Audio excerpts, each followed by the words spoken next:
All right. All right, a tough but fair crowd online. That was EA Play yesterday, and of course, Microsoft has a press conference of their own coming up. That's at the top of the hour, and it's just over a half hour away. So tweet us with YouTube E3 and let us know what you want to see from Xbox. They, need to step up this year, do some great stuff, and I gotta say, they've said they have 15 games they're going to announce in the press conference, both from third parties and first parties. So we'll see what Microsoft has to share, but it's going to be a very big show. And the opening, the first game that they've got, is something I'm really, really excited about.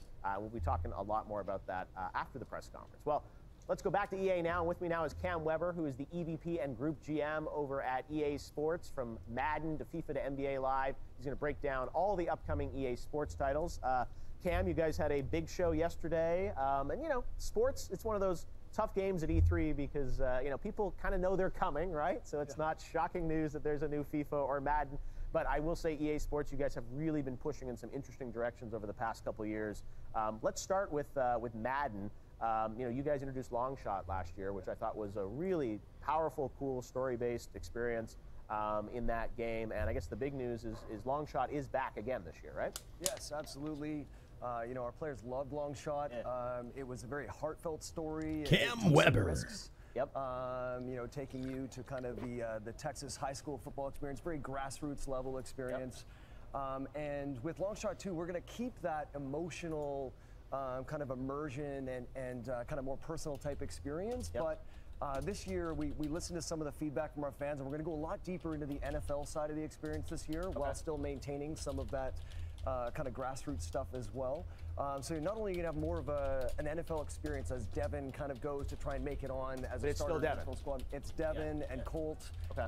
And you will go through an NFL experience. You'll get a lot more gameplay. We're going to have a lot more 11v11 kind of Madden gameplay. I think there's 4 times as much actual football gameplay in this mode compared to last year. So that's based on a lot of feedback from our fans. So I think it's going to bring kind of the best of both worlds between that emotional experience and the NFL. No, it was really kind of great cutscenes and story, and Mahershala Ali was great actors last year, so we'll see that same cinematic aspect to it as well. Absolutely. Yeah. And big news, Madden coming to PC. Peter Moore, who used to run EA Sports, would always talk about how the fans for Madden PC would always come after him asking for it. It's been many years. Yeah, right? It's been almost 10 years. Wow. So, a changing marketplace and lots of opportunity there. Also bringing Madden over to the Frostbite engine last year, brought out a lot of opportunity from a technical standpoint. A PC-driven engine.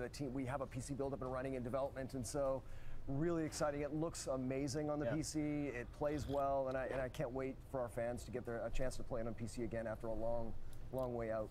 All right.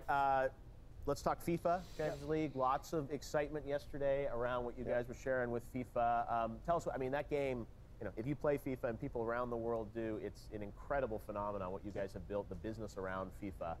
Tell us about FIFA 19. What can we expect? Yeah, so the big story is Champions League, of course, and it's a license that we haven't had for a while, and it's something our fans have been asking for, and we're so excited to bring it. And we're not just bringing kind of a surface layer of the Champions League. Champions League is going to permeate every major mode of the game, from a standalone tournament experience that you're going to be able to go in and play through the tournament. You can customize the teams you want from European clubs to kind of customize the tournament for yourself. Champions League is going to be integrated into the manager mode as well, so all of the various leagues and licenses that come from our UEFA license will be present in manager mode, so it brings that extra authenticity and depth. And even playing as Alex Hunter in the Journey 3, you're going to pursue Champions League greatness as Alex Hunter as well. So, from that to Ultimate Team to brand new and authentic custom presentation just built around Champions League, it's really going to be a deep implementation that our fans are going to get everything they wanted. And is Peter Moore going to be in the game this year? No, Peter's not going to be in the game this year. Eventually, it's got to happen, right? Yes. Although it was great to see how Liverpool did this year for him, and it was really exciting to see them on that great run to the final. He's an amazing guy. Tell us about Switch, what you're going to do, because I think a lot of people are wondering, FIFA last year, Switch, are you going to unify everything now? What can we expect for Switch for sort of sports games? So Switch is and very interesting, obviously an emerging platform for us. Yeah. And we are doing, we're doing our best to try and create just a great experience for that platform. Okay. But we also have that kind of balance on making sure that we get a lot of the kind of parity features from the you know, the PS4 and Xbox One counterparts. So you're going to see Champions League and the full feature set and everything that you see on those platforms, on the Switch as well. Different engine, but same features, is what you're saying? Yes, you know, different gameplay engine, but the same feature set and really great gameplay that's built for that platform. Okay. And finally, let's talk NBA. NBA, you know, that's a franchise that, you know, you guys have been loyal to. Obviously, 2K is massive and quite a phenomenon. Yes. Tell us, I mean, how are you looking to continue to differentiate what you do with NBA when you have, you know, you're not the big game in that market right now. So how are you pushing forward? It's really a focus on the things that make us unique and make us different with NBA Live. And you know, I mean, it all starts with gameplay first and foremost, and our team has worked tirelessly on kind of fine-tuning and making additions to make the game super smooth, bring out character uniqueness. You know, the players in the NBA are so unique and have so much personal style, and we've introduced the real player motion animation engine that we've built within a lot of our EA Sports games this year. Indian NBA, and it's really up to the game of the animation. We also rebuilt our core skeleton with our model, so big kind of boost up on the quality of movement in the game, and then a lot of character uniqueness around how they move and how they shoot, whether it's Harden or LeBron or Steph Curry or the stars that you love. They very much feel different in the game. And then we really focused on the mode, the One, which people really loved in NBA Live 18. It's a mode that allows you to do such deep customization and building out the type of player you want to be, both on the streets and in the league. And in this year, we're going to allow you to not only kind of go down that journey in a deeper way, but you're going to build this squad around you that you earn kind of players along the way. And then you're going to play on courts all over the world. So we got courts in the Philippines and in Paris and in Brazil. And so we're kind of saying, you know, we're calling it building your squad for global dominance in the One. So really excited. It's a very unique experience, and that's what we're really focusing on, give you something different. Awesome. All right. Well, lots from EA Sports, 3 big franchises, and can't wait to see what's in store. We can set our watch. And it looks like NBA is coming in September, right? Yes. Wow. Absolutely. Early. All right. With a free trial in August as well. Awesome. All right. Well, thanks very much, Cam. Great to see you. Appreciate you coming down from Hollywood. Now, in 2012, Telltale Games revolutionized and revitalized the adventure game genre with their take on the incredibly popular comic book series, The Walking Dead, with strong characters, thick zombie tension, and heartbreakingly impossible decisions that really mattered. The games took the world by storm. It's a useful feature. I have my music on a separate audio line also, and it's really nice. In 2018, the series is coming into its 4th and final season. And joining me are 2 of the people who are helping Telltale bring Walking Dead the final season to life. James, and the voice of our hero Clementine herself, Melissa Hutchison. So we've got lots of great stuff to share with you guys on The Walking Dead, the final season. So check this out.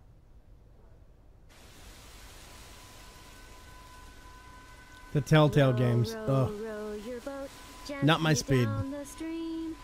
Merrily, merrily, merrily, merrily, life is but a dream. AJ, come on. Row, row, row, row your boat gently down the stream. If you see a crocodile, don't forget to scream. Don't forget to scream. Come on, you love this one. It's a bad song. You shouldn't scream. Ever. Screaming brings monsters. Yeah, you're right, kiddo. The song was written before when my big thing is they haven't changed their engine in 3 Forevers, and it's a bad engine. I love the games. I like a lot of the stories, but I feel like I'm fighting the software just to play it. That's me, though.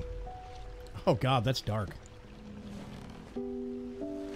What's the first rule? Never go alone. Never go alone. Right. And what do we do when the monsters come? We shoot them in the head. Yep, this is Walking Dead, all right. Always save the last bullet for yourself. Man. Now, what do you do? Boomplex. I get bit.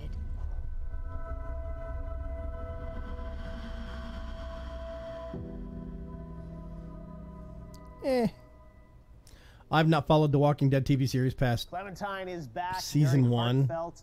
We're here no with, clue what's going James on. Wendler and Melissa Hutchison, as I mentioned, to talk about The Walking Dead, the final season. Guys, we're excited because we're going to debut the first look at gameplay. of this. And I know you guys gave a little tease at PAX East to the fans, and this is, first off, it's a pretty radical. Oh, we're still pre-show, Kugas. You're good. The gameplay you're about to see, it's not going to look like a traditional sort of Telltale camera angle. Tell us a bit, James, about how you guys. Big chunks of The Walking Dead are on Netflix. If you want to kill time, but it goes so far off from the TBC, from the book. Walking Dead experience yet. And a lot of people say that it didn't go in a good direction in the later seasons, so I don't know. Maybe you just want something to stream. Which will allow you to explore the environments that our artists are working on, in great detail. Okay. And we also have segments of unscripted Comics are combat. supposed to be amazing. I don't know. Yeah, well, we're probably going to see. So we'll see her walking around. So we see, we expect sort of the cinematic cameras like this, but then all of a sudden, like this is actual gameplay we're about to see here. This is actual gameplay. So now we're rolling into the unscripted combat. Wow. Which again, you just not expect. So here we go. This is, So again, a Telltale game, and right now people are online are like, wow, wait, this is a Telltale game? Yeah, this is a Telltale game, but we want you to be on the edge of your seat. We want that combat to feel tense and exciting. So that's what we're trying to do with that. Wow. Now, so this is a big moment, obiously. Westworld's amazing. Season 1. If you ever get a chance, like Amazon, you can do a free trial, I think for 7 days or something, of HBO or Showtime. Can't remember which. Go do the free trial for a brief period of time on Amazon for the channel, and then just binge the whole season. This story, which really focuses on her, reprising the character, but tell us about where is The Strain is awesome. 2 thumbs up. It's so interesting because to get to spend so much time with a character and start her off as this 8-year-old young innocent child and grow with her, although she's a badass teenager basically, and because of the insanely talented people at Telltale, the transition has been so organic for me. There's still that essence of the young Clementine that we all wanted to protect and teach. But she holds her own. Preach. You should be able to actually watch it through the website. You just need to tie it together. So it's like this flip of her going from the protected to the protectee. It's been so much fun. I love where she's at. This is a fan-driven game, and this final season, I mean, this is for the fans, and it's been feeling really good. I'm super psyched with what's happening in this season. And I know it sort of involves a school. Tell us a bit about sort of the setting and the story and what we can expect this time, guys. Yeah, so... hey, Pirate, what's going on? Clem and AJ, Mr. Night Pirate. They've been on the road for a long time. We're in the post-time skip in the comic series. Yeah. And they reach this school that is relatively secluded. And we can see, like here, we're in the dorms. It's an opportunity for Clementine Live from GameSync. Hi there.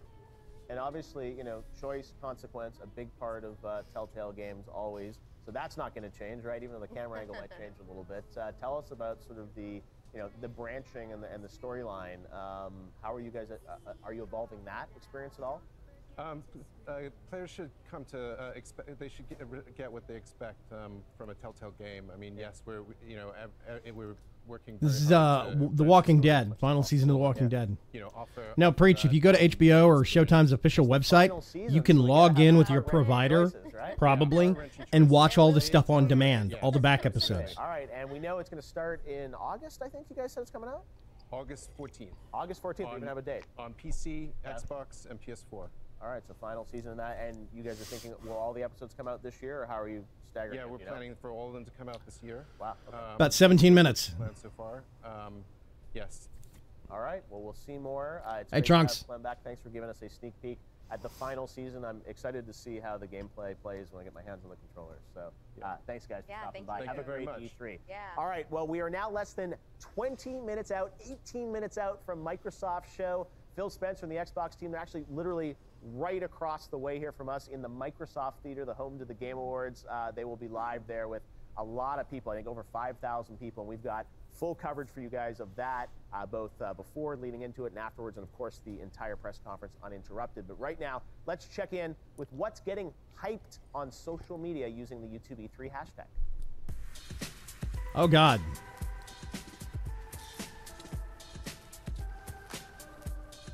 Harold Goldberg. Oh. Mega Nero.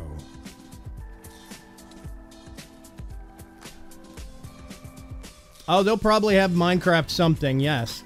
They delayed the Life Aquatic 1.13 update was supposed to come out like last month, end of May. And it didn't. They delayed it from the 29th of May or the 30th of May, whatever it was. They said they were bumping it back to an unforeseen future date. I wouldn't be shocked if they bring it out here. It was supposed to be right around the corner, like releasing any day now, a month ago. So we might see the 1.13, the Life Aquatic.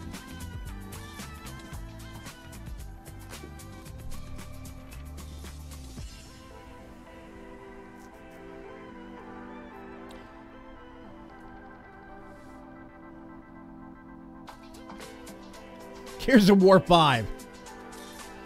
I don't know.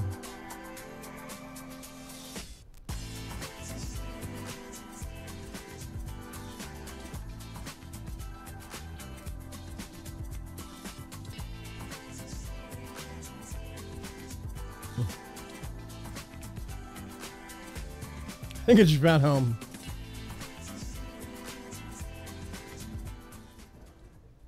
Everyone, we're back as we count down to the Xbox press conference, and right now, let me know if audio levels real-time are okay. Series that hasn't had a new release since Hi, Robert Collins. 2012 showed up yesterday at EA. Of course, we're talking Command and Conquer, and it's back to life as a mobile game, as you probably saw in the press conference yesterday. And here to tell us more about it is the GM at Redwood Studio, Michael Martinez, and combat designer Greg Black. So guys, CNC, I love the old Westwood CNC games, GDI, Nod, all those experiences, Red Alert, missed it. Reinventing it as a mobile game, which is out, I think, at Android. There's like a pre-release now? Yeah, we're doing a pre-alpha right now. It's available on early access, Okay, so tell us about, bringing back CNC. It's one of those challenges because it's such a legendary franchise. Is this still GDI Nod? What kind of... The Starting Village doesn't generate in world gen, Pirate Tech. We built that. That's custom. It's not going to be on every map. Reimagine real-time strategy experience for mobile. Nothing really hits that core fantasy of commanding an army to victory. It's a huge challenge. We're taking it on head on. All right. So, Greg, you're the combat guy. Here we've got the Nod base. Yeah, it's all there. All right. So you see the GDI Nod base. Everything's on this one screen. We've got these 3 missile control platforms that the 2 players are fighting over Let's start right there. So everything is on one screen. Everything's on one screen. So no scroll. No scrolling. We felt this was the best for the platform, for the mobile. Interesting. Okay. And so these guys are going to be fighting over control of these missile platforms. You can see GDI's already fired off one, so it's taken off half of the Nod base's health. You can also attack the enemy base directly if you want to get cheeky like that. But a lot of this revolves around area control, missile control, micromanagement is a huge thing in this game. The normal sort of rock, paper, scissors combat is all in there. There's a lot of strategic economy choices in terms of how many harvesters you're building. Lots of Tiberium, I see. Lots of Tiberium, of course. You can see we've got the Mammoth tank in there in his deck, so he's going to need to get a strong economy going with a couple of harvesters to really be able to afford those. Okay. So tell me a bit about, the personality of CNC is one thing I love, Kane, characters like that. So how are you bringing, you obviously got some of the units, but are there other famous kind of units or lines? That so we've we've got, so we have 4 commanders per faction. Players are able to play with those. Kane is one of them, so players will be able to see Kane and play with him. But the personality really comes to life on the board with the units. So we have the Orca, we have the Mammoth tank. I mean, the Banshee, the Flame Troopers, we're really digging into Command and Conquer. This is sort of almost like an all-stars type thing where we're just getting all the best units from all the games in the Tiberium universe and trying to get them in here. So not obviously with a map only this size, things like Fog of War. Is there? Yeah, I see it's sort of there. It's just harder to do, right? But it's like... So I think, I mean, the biggest thing that we want players to do is give this game a chance. If you give it a chance, you will see that it's all about control, it's all about competition, and there's real depth and skill and strategy in it. Just give it a chance. Like, we have been loving playing this game. As players have been coming into the pre-alpha, they seem to be enjoying it. We're playing a lot of really great matches with them. We can't wait to see what players do. What was the toughest decision, sort of doing it all on one screen? Was that the one where it's like so radical, people are like, is this really going to work? We actually solved that pretty early on. Getting continuous unit control right, was a big challenge because it's cognitively that load is really challenging for players. But that's what an RTS is all about, so you totally need that. So we solved that in a pretty elegant way that is able to deliver on those core RTS emotions. That's what it's all about. So Android now, iOS soon, or what's the plan? Yeah, we're going to be rolling it out. Nothing to announce on dates, but for us, we're focused on combat balance, matchmaking. It's all about fun, fair, and competitive matches. All right. Well, it's great to see CNC back. I know, as you said, it's a radical departure, and you guys knew that. So, yes. Said people probably have to go hands-on and sort of try it. Give it a shot, please. But great to see that the franchise lives on in kind of a new way. Yeah. And great to see more. Hopefully, more. And the idea, obviously, is you'll continue to update with sort of no question. We've content. got tons of stuff coming out. Big roadmap. All right. The Red Alert expansion, right? We'll see. Let's hope. Bring on Yuri. All right. Well, thanks very much, guys. Thanks we appreciate so much. it. Well, time is flying, and we're almost done with hour one, so let's take a look at what's next on YouTube Live at E3. Coming up very soon is the Microsoft press conference, Team Xbox. That's really important, and that's going to be happening at the top of the hour.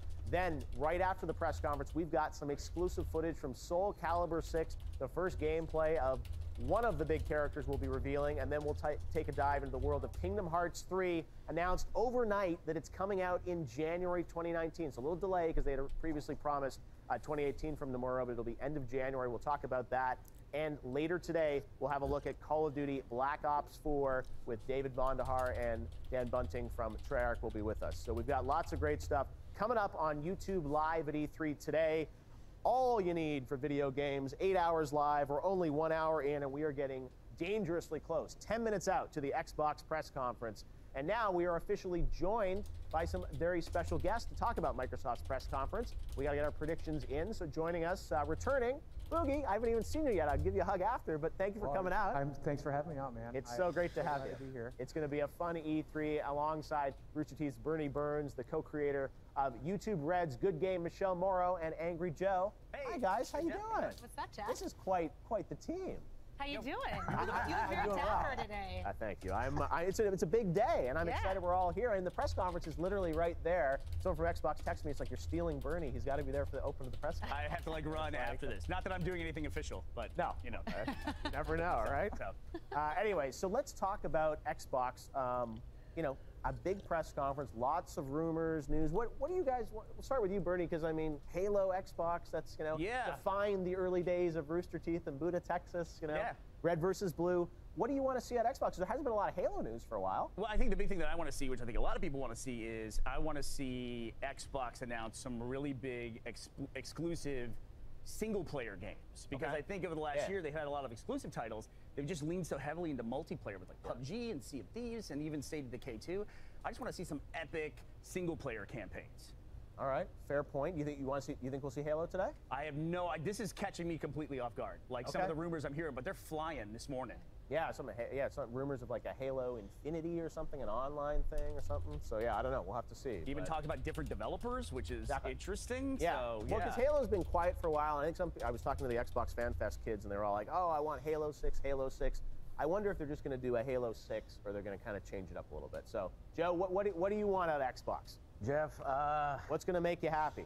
It's do or die time. I'm serious. Really? It's do or die time for Xbox. Wow. I'm serious. For this generation? Yes. Or for the platform as a whole? For this generation. Yeah. You know, that I'm waiting for the next generation. Are you going to torture Xbox if it doesn't go well here, Joe? Me personally? I don't know. You're saying it's do or die. It is do or die time because I need to see first-party titles. I need to see new IPs. Yes. I mean, last year they had a press conference and it was kind of below, average. They had some good titles there and they were talking about their hardware and teraflops and megaflops. Yeah. But if you don't have the games, then none of that matters. And they like to tout, the best way to play these third-party titles. But in my opinion, the best way to play the third-party titles would be on a mega game, PC machine. You know what I mean? So, and because a lot of these are multi-platform, so I want Xbox to succeed. Okay, I started with the Xbox 360. I was a huge. I would love to see Twitch do something official coverage here, but I don't think that they just let they let their viewers do it, like me. I think it's a waste of money for like Beam what do you want to have coverage there. I think I'd like YouTube's to a little see different. more out of Games Pass, actually. That's true. I think that having more exclusives on the Game Pass. Like, I think Shadow of the Tomb Raider might. Oh, they had the Anthem, one of the Anthem devs on earlier in the pre-show, and he talked a bit more about it. It's going to be very heavily focused, story-driven, apparently, so it could be interesting. More of a cloud computing area of this, so kind of making it bigger. You know, where PlayStation I don't now care has about over Command & Conquer 600 Rivals. games available. I think Microsoft has like a couple hundred. Yep. So I'd like to see them expand their library because it is such a great value for gamers. And I think too, when you look at recent interviews from Phil Spencer, you know, he's talking 7 minutes. variety, saying, you know, they're looking at content, cloud, and community. Those are like their big focus points. Okay. And, you know, gaming is a big focus point for them. So I think that they're looking to see what is the next generation. Is it going to be console wars, or is it going to be how do we make sure that games are available on any platform? Yeah. And for a pretty platform-specific dude as Spencer is, the fact that he's talking so sort of like agnostically about it has me really interested. For sure. So No, I'd you're like right. to see Game Pass get. No, you're right, because all their, you said now it's not just an Xbox story, it really is, you said, Joe, like all their games come to PC now, first party at least, and you said Game Pass. Those are, I think the big question is, how many third parties will sign up for Game Pass right now? Because you sort of get all the Microsoft games, but like new games, like Shadow of the Tomb Raider, like that would be big because it's like a game that's coming out from Square. They might be. My thing is, we'll hopefully find out. We got the Game Pass. Boogie doesn't live stream on YouTube. He live streams on Twitch. Angry Joe live streams on Twitch. Man, what do you think? A lot of people think I'm anti-Xbox, and it couldn't be further from the Yes, truth. this is Mallrat. Xbox since Red versus Yeah, Blue, YouTube.com. He's got a YouTube channel, but when it comes to live streaming events, like if he was going to live stream coverage of this, he does it on Twitch, not YouTube. They don't bring in YouTube Live streamers, notorious ones, because there aren't any. Not too far from where EA's mind is, which is games as a service and focusing on, you know, small numbers of a smaller player base with a lot of microtransactions, a lot of upsell. I need them to move from that direction. They really need to double down on all of this wonderful IP that they have. You know, Halo as a multiplayer game is fantastic, but I want a good Halo story. I want another Gears. I want single player games. I want them to go back to what they started to do with this generation with, what was the Roman-centric game, Rise, right? Rise, I feel like that really burnt their fingers, and they were afraid to It's a pretty short list of YouTube live streamers. They need system sellers. And Crackdown, they had talked about last Yeah, year. this is the YouTube live stream feed, by the way, for YouTube at E3. This is official YouTube. It's worth the wait, and I believe you, Terry, but we can't wait another year. You can see the player. Title. Yeah, no, I know. That's part of the problem. Is you said they haven't had a lot of big sort of first-party games in a while. We haven't seen a Halo or a Gears in a couple 5 of minutes. years. I think we have to hear some of that. From what I know, they're going to have a lot of big third-party games on stage. That may be games that come to PlayStation as well, but they'll be on their stage. So that'll be exciting. But you're right. It's really about like. I'm rooting for them. I games. really am. I talk a little bit to Mike Ibarra. I talk a little bit with Larry. I talk a little bit with Phil Spencer, and I'm always pummeling into them. I love Game Pass. It's such a great service. I love my Xbox One X as a retro machine and playing the older games and getting so many games for free. That's the right direction. But the next direction is system seller exclusives. If that doesn't happen at today's presser, then it's their last chance to do it. It's make or break. It's one of the only places you can get the official streams. Well, yeah, and I was going to say, like with Daryl Gallagher moving over as well from, right, and he's with Microsoft Studios now, and I feel like potentially there might be a new studio announcement of some kind. Maybe there's rumors that he might have a studio here in LA or something. Right. And like, So, I think there's absolutely an investment in first party. The challenge is, you guys know, it takes so many years for these studios. Like you say, hey, let's do it. It's like a 4 or 5 year wait sometimes to really ramp up and build it. So I think now they're kind of like, we want to build these studios and these games, and they've also been burned because they've had games like Scalebound and even Recore, all these games that they invested in that didn't perform. So it's really challenging. Why are we talking about it as if it's starting now? They launched the Xbox several years ago, so I know. I think there's a plan. Not only that, but when Phil Spencer came on, it was for 4 years ago. 4 years, that's a game dev cycle. So this is a big year, I think, because he came in as a game leader. They were moving away from the media strategy, which you tore apart when they announced the Xbox One. You know, it was going to get tore apart anyway. Oh yeah, Joe just speaks the truth. And now I think I agree with everybody here. They're in that position now where it's clear that Xbox has lagged behind in this generation. I'm just happy they've got people here that aren't blowing smoke up our butts about Xbox being amazing. We'll see today that they are investing. It's not like they're sort of raising the white flag and just riding it out. It's like I think they're going to come strong, and that's good for the industry. They've been dabbling with mixed reality behind the scenes for quite a while. They never really tied it to the Xbox. Could that be something they'll talk about this year? I think they're dropping that. They had a one HoloLens Minecraft presentation a few years ago. That's but I think it's gone. Is that dead in the water? Is that something that they'll do? I don't know. And even VR, there's rumors, originally they Oculus, it came with like an Xbox controller, and I was like, oh, is that going to become the VR for Xbox? They never talked about that. So I don't know. From what I've heard, it's going to be very much about games. They've said they have 15 games they're going to be announcing or premiering. 15 games. Exclusives this time. Don't call it No, they get their furniture from IKEA because it's flat packs. It's easier to ship around. Not a time exclusive, but we put money into this. We invested in this game. We believe in it. And that's what we got to watch for, I think. It's like how many of these games that we're going to see, you're going to be like, oh, it's amazing, it's on their stage, and then, in the hour after it comes 2 out, minutes. oh, let's come into PS4 the same day. And they have a story to tell. I think that's the thing that they're doing the most wrong with. I love Halo, and Halo 4, the story was not what I was looking for. I want, if there is a new Halo announced today, God forbid it's just a battle royale, but That's question is how many battle royale games will we see in their presentation? We saw one. It was the first title in the EA presentation yesterday. The first title they talked about had a battle royale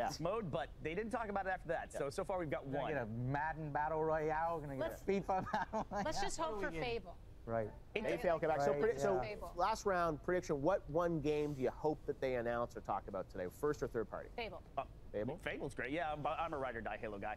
You know, I love Sea of Thieves. I like to see more with that, but I know I'm in the minority. So some Halo news from Bernie. I want a big new IP. Something brand new. Something brand new. Never heard about. We can start adding to the Halo Gears of War. I'm getting tired of talking about these. That's true. For Microsoft, I want more badass brand new. What kind of game do you want? It could open world, military shooter, RPG, anything really. Just something that looks awesome. All right. So many licenses under their belt. There's so many companies that they've bought and that they just put out to pasture. Pick any of those IPs. I'd love to see any other Rare title. Pick it up and where they left off. Don't bastardize it. Don't make it a mobile game. Don't make it a microtransactions. Amen, Boogie. A pay-to-win Preach, game. brother. Just pick up where they left off. Give me a new RPG. Give me a new story. Give me something new. And I'm so happy that Joe said that. You can use an existing IP, but tell me a new story. No, I think that's a great point. I think I hear from all you guys, and I agree. It's like we want to believe. Got something really That's great. what I'm saying. Give us something. Yeah, I'm upset about that too, Night Pirate. I liked the PvE Fortnite mode. People says it's still around, but I don't think it is. I don't want this battle royale crap. Hopefully they're coming back this year. I think it's all about the games. We are less than a minute out now, Joe. Okay, ready? I want to say that just show what you have, even if it's not much, even if it comes out 2019 or 2020, I don't care. Show something today. All right, here we go. We're going to go live to the Xbox press conference. Enjoy the show. We're back right after. Fortnite, the original Fortnite was good. I liked it. It was fun. It was interesting. It was a tower defense game. You play against waves of zombies and whatnot. It had potential, but then they stopped it and turned it into a PUBG knockoff. Not many players. Makes it hard, yeah. Maybe if it's still around, we get some friends and start playing it. Just us. This is the Xbox E3 2018 briefing. Jump in?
Tomb Raider game?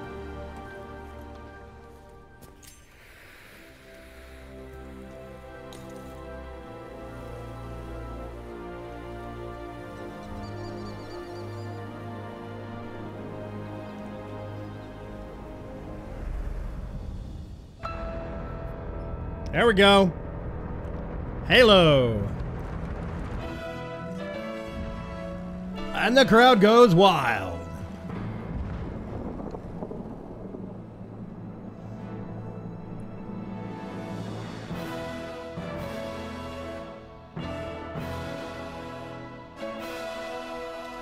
I'm reserving judgment to see what it is first. I don't hate Halo. I actually like the Halo world concept. Slip space engine. I don't know.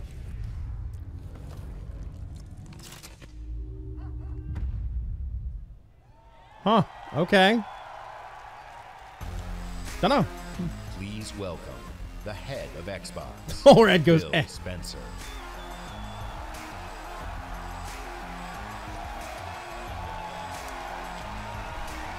Yeah, I think it's Sandbox or something like that online. Multiplayer. Cough on my drink. Hi, Phil Spencer.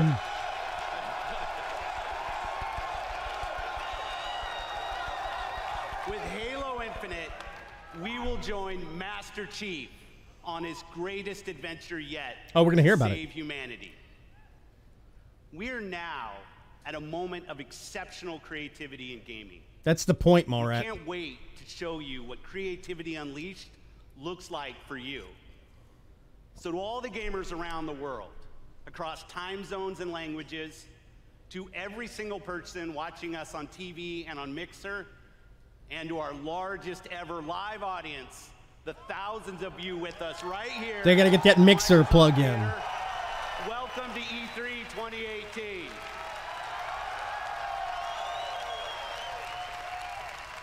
Those are game I'd stations. like to personally thank everyone who's joining us from FanFest. Those are PlayStations. I mean, play areas behind him, playing gaming booths. 100% of the proceeds from your FanFest tickets are going to Gamers Outreach. Thanks to you, kids in children's hospitals get to game Yes, with I know, their Night friends Pirate. Thank you. in their favorite worlds. It's a great cause. That's what I appreciate most about gaming. Gaming brings us together. Gaming connects us. It inspires our truest cooperation. It creates some of our fondest memories of competition and our deepest conversations about the stories within games. Most of all, gaming fosters real community. It reaches across age, ability, race, gender, and geography. Hell yeah. This is why I've always believed and will always believe that gaming is the great unifier. And what unifies us is our shared love of this art form. Legendary characters who captivate us, not just for 10 hours, but for 10, 20, 30 years. Bold stories that inspire the hero within us. Iconic worlds that are so richly imagined, we feel excitement in the air and danger on the seas. As gamers, we are at a momentous time where creative vision and cutting-edge technology together are delivering the art form we love. So, for months, our teams and I have traveled the world, meeting developers from Japan to Poland. Be nice. From the UK to the Ukraine, from big studios to single developers. Creators who seize the full power and potential of Xbox One to express their most daring vision for games. Today, we've curated a bold showcase of their best work, and ours. 50 games. 18 titles with exclusivity, and 15 world premieres. Some will be first-timers on this stage, and others will be first-timers on any stage. All are imagined by the industry's greatest talents. All demonstrate what true artisans can create: mind-blowing art, immersive sound effects, breathtaking worlds.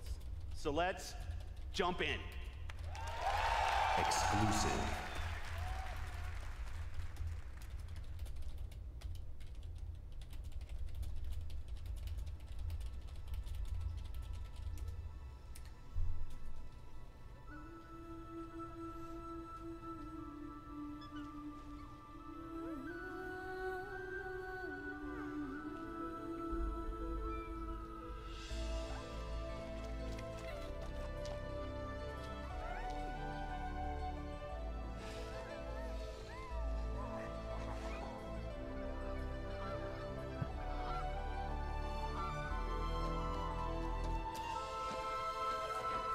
I hope it's an Ori continuation, because that was a good game.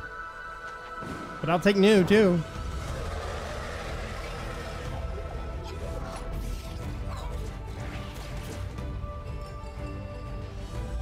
It looks cute.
World premiere.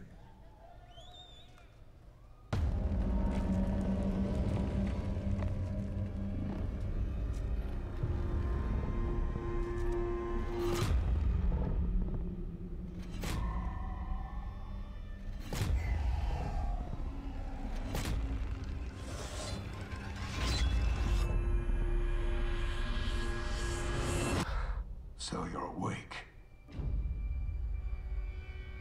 Whoa. Looks like death is not your fate. Just yet. From Software. Wow. Activision. Some time has passed since I found you. Your master still lives.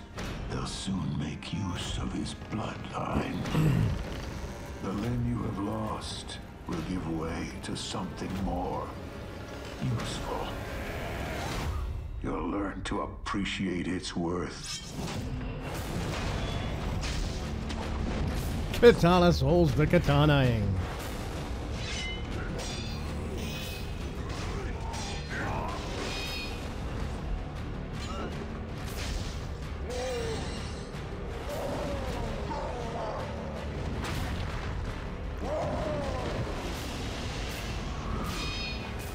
Weird stuff.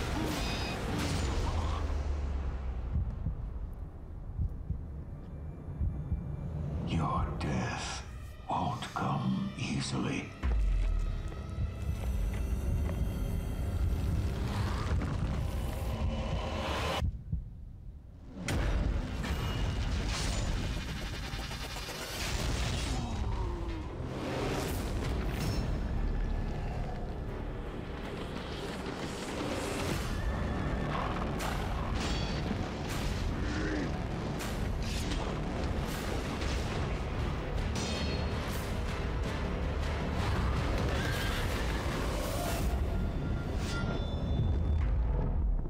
New title. Shadows Die Twice. Sekiro. Okay. Good. New IP. Please welcome, from Bethesda Game Studios, Todd Howard. Save us, Todd!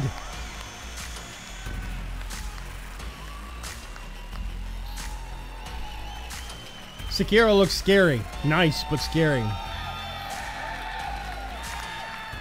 Oh, how's live demo? Doing? It's great to see everybody again. You know, actually, the Bethesda event. I see their disability gamepad back there. Right after this, across the street, and Phil said to me, "I'm having a few friends over. Why don't you stop by?"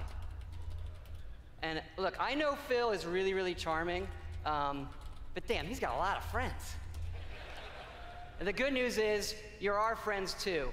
We've had an incredible 16-year history with Xbox, going all the way back to the original with Morrowind. now backwards compatible. And that goes all the way to bringing mods to consoles with Fallout 4.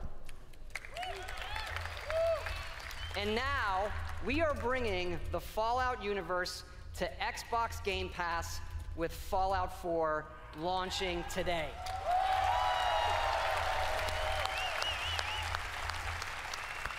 And hey, since we're here, we thought we'd give all of you an exclusive world premiere first look at Fallout 76.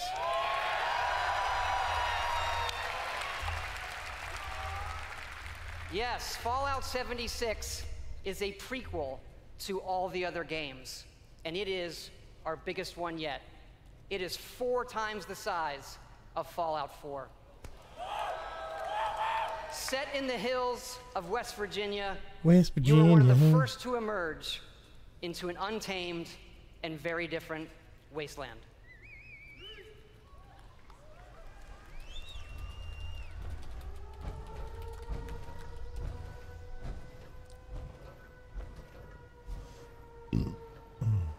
Wow.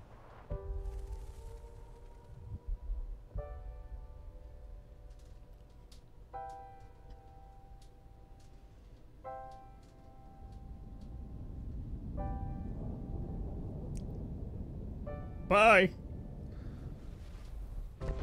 Hey, Dragon Racer.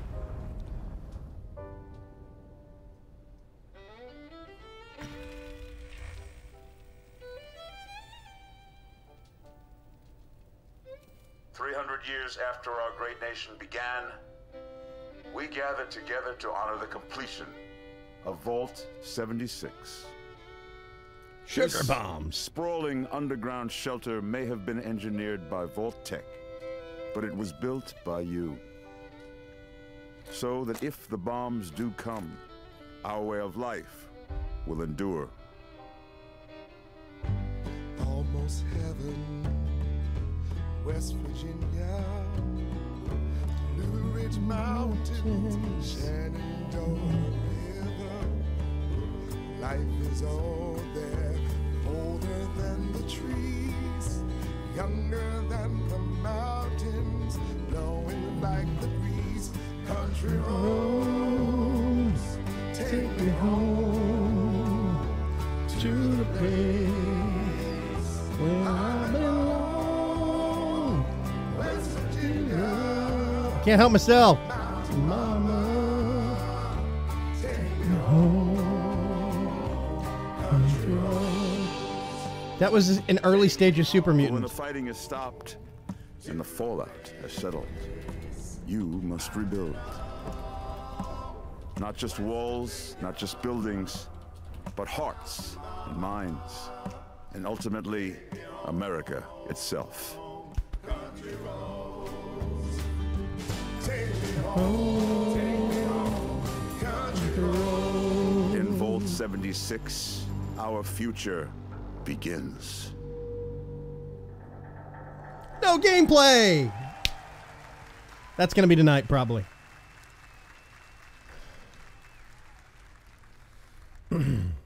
World premiere. Spirit of my silence, I can hear you, but I'm afraid to be near you. What? Squeenix? Where to begin? And I don't know. Don't Nod Entertainment. Where to begin? It's just me, Captain Spirit.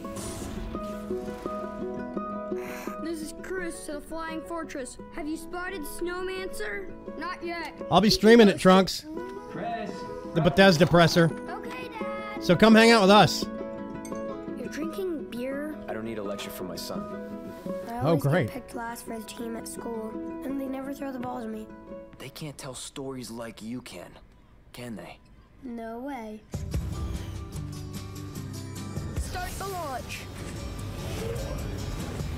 Too late! Emergency!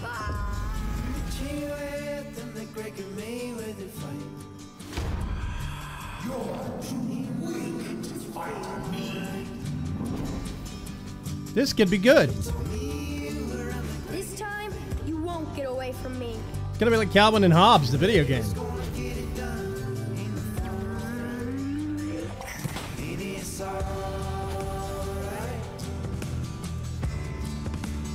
I miss Mom's smile.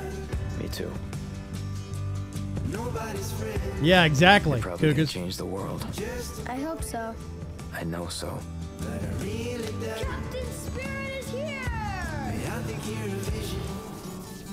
Captain Spirit. The Awesome Adventures of Captain Spirit. Download for free from June 26th. Huh. Okay. It's probably console only. Bastards. But whatever. Exclusive. Exclusive. Commander Jack on deck. Welcome to Crackdown 3. Oh, the God. only game built like me. It's been delayed Major League twice. Like a skyscraper. Falling at your face. If you want to play on my level, follow my lead. Somebody give me my jam. Terry Crews. Jump on the enemy. No building is too high.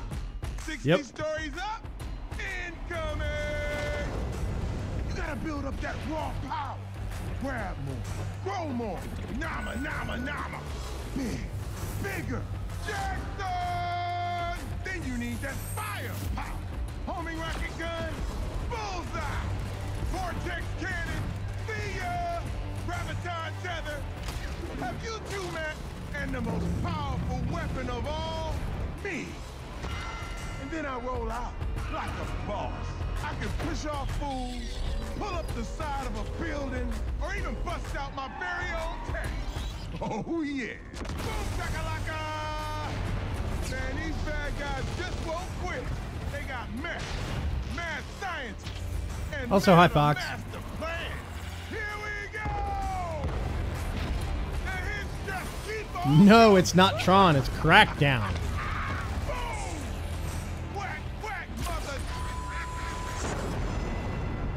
Yeah.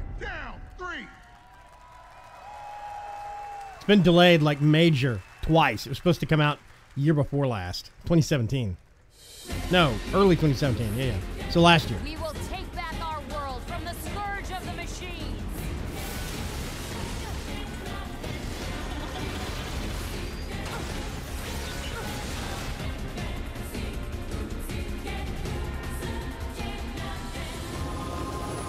Oh, this is not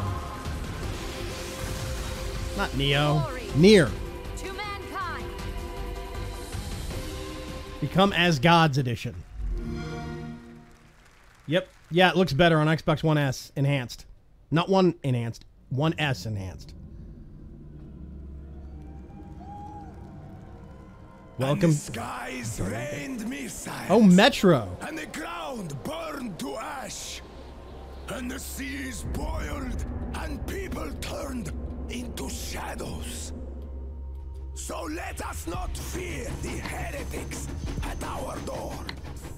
Even with their iron steeds standing before us, stinking of machine oil and shining its heretical light upon us. Remember, most of the country has been destroyed or occupied. Even those who speak our language might be enemies, by conviction or out of fear. By conviction or out of Will fear. not falter. Let us steel ourselves against them. For this is our hour of glory. Amen. Let's move out, Artyom.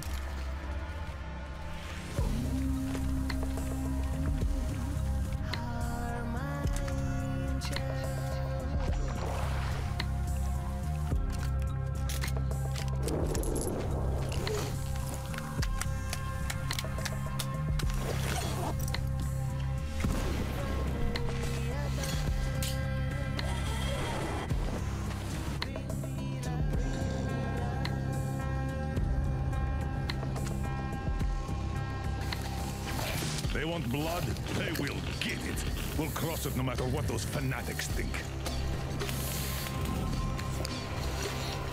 Good music. Also, hi, honey.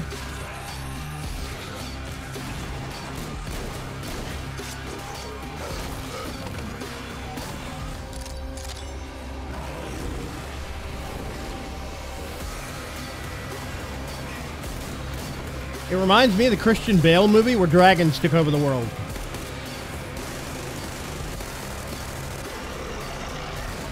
And if the heretics come for our lives, we will stand firm.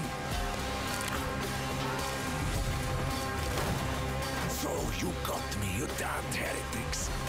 Artyom, jump!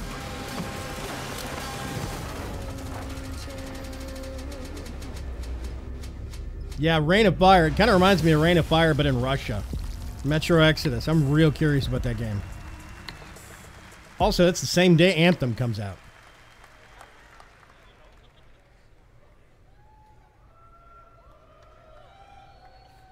Metro had me at its gritty visuals, brutal landscapes, and its mystery of the ruins above ground. Yeah, it is a What I hardcore love Fallout, about basically. Our art form is the vast range of creative expression, from grim post-apocalyptic battles to hand-painted spirit guardians.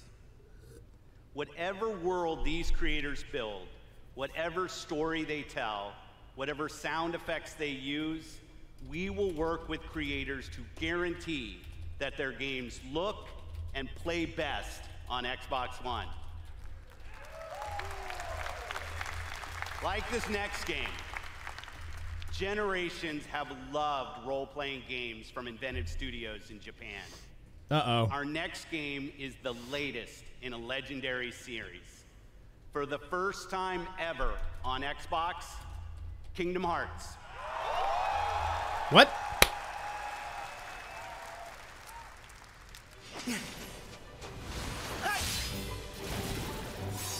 Wow. Guess he's too used to the beach. I wonder how they pulled this off. Islander, what can I say? I don't know. Trunks, I'm not sure. Even the sea's turning to ice. Wow. Let it go, let it go. Seriously, let it go. We're tired of the song. A walking, talking snowman. You really are alive. Hello. Olaf, are these your friends? Nope, never met him. Don't know anyone blue, green, or Huzaki Spike.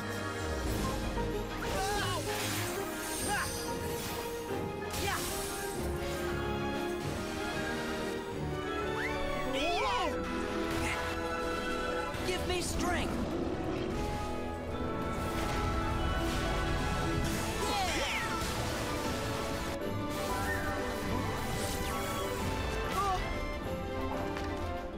Whoa!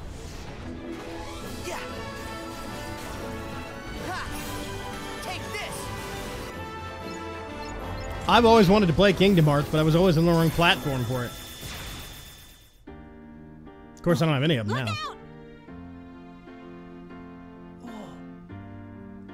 That's amazing. You can control ice. Control it? No, all I ever do is hurt people. This is my home now. I can't go back. We get it, Elsa. Jeez. Hark!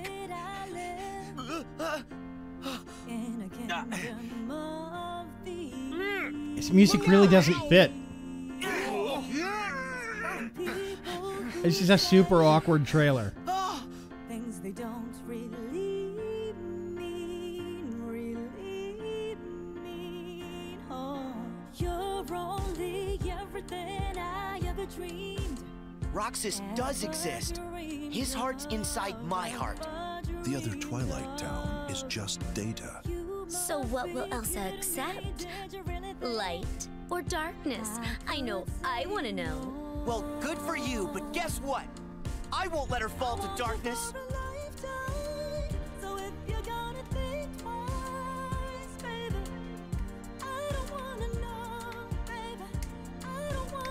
This Keyblade. Is that? Mickey. You're too late.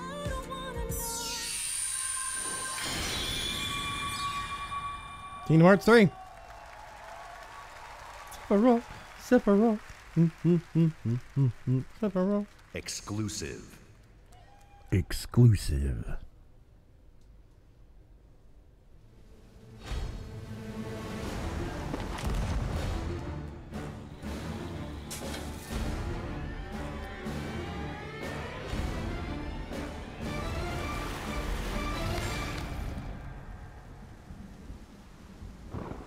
Sea of Thieves did not do that well. It launched and then dropped real quick.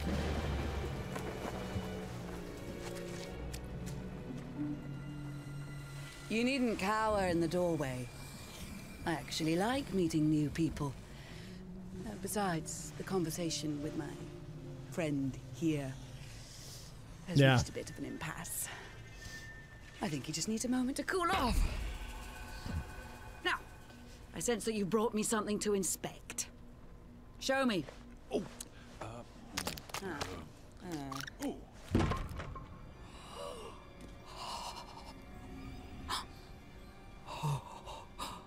The waves of change roll throughout the seas, and a new land is revealed. The Forsaken Shores. A place of darkness, where fire and ash conceal. Sounds dangerous, Ferd. And from the depths, skeleton crews will rise to curse the seas. An ancient evil set loose upon the Sea of Thieves. Okay, so basically, they're making a PvE area. You have delivered unto me a portent of doom most terrible. Oh! You just wanted to know how much it was worth, didn't you?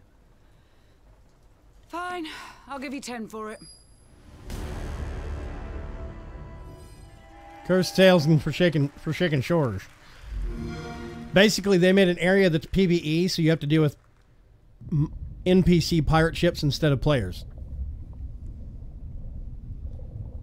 Oh.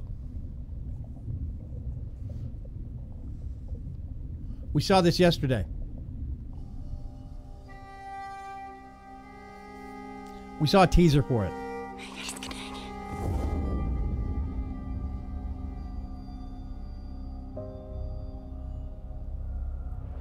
Jeg har altid syntes, at landet deres var vakkert og forstyrrende. Da jeg kom hit som barn, fortalte de mig historier om skabninger og monstre. Vi ved, at nogen er derude. Og du fortælle mig, hvem det er. German? Austrian? German, World War II, I think, or Austrian, one of the two.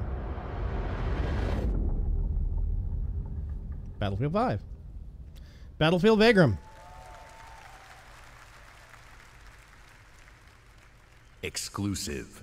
World premiere. So that's the same thing we saw yesterday, nothing extra. German, thank you, Trunks. Hey, Pops. I want to play Battlefield Vaygrim. I think it'll be good. Oh, here's your driving game.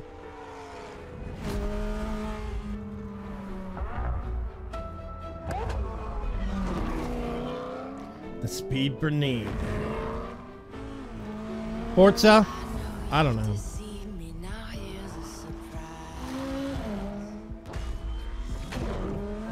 It's probably Forza, honestly. I think Need for Speed is Sony, right? I can't remember.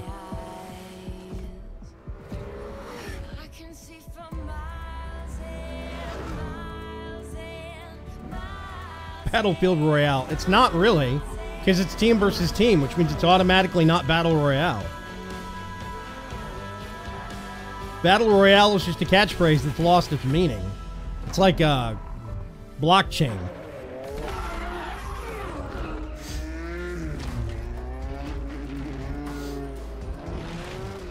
Yeah, see, it's got off-road stuff. I'm thinking it's Forza.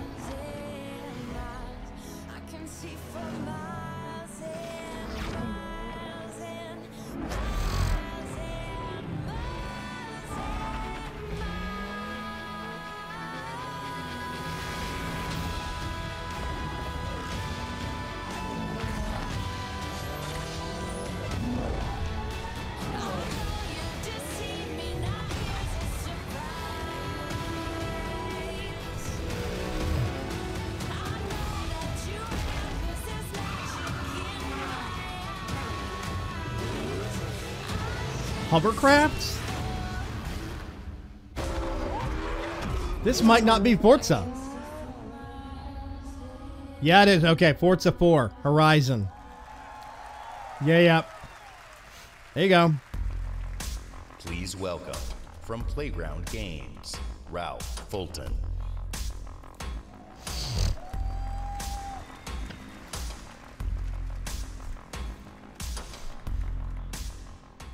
Thank you so much. It is fantastic to be here. Today, I am excited to show you the world premiere of Forza Horizon 4, set in beautiful, historic Britain.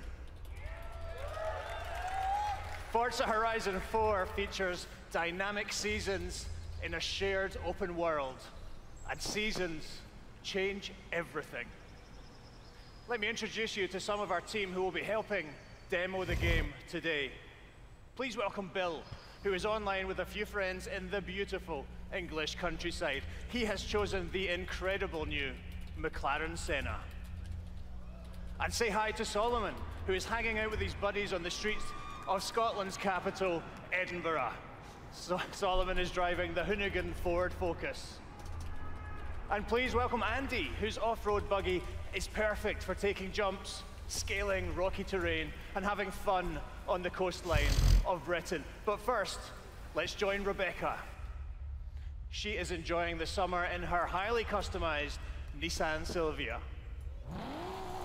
The sun is out, the sky is blue, and it's the perfect day for a drive. Forza Horizon 4's Britain is a shared open world. When you play with the entire community. And that means the other drivers you'll meet in the game will be real people with all the variety, spontaneity, and fun that real people bring. Let's join Bill. He's in the same shared world as Rebecca, driving at speeds made even more thrilling on Xbox One X by the brand new 60 FPS mode. Meanwhile, Andy is bouncing around the dunes nearby. As you can see, Horizon 4 is still full of action-packed fun.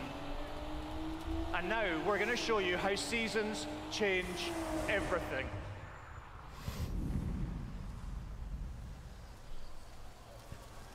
In Horizon 4, every season changes the world around you.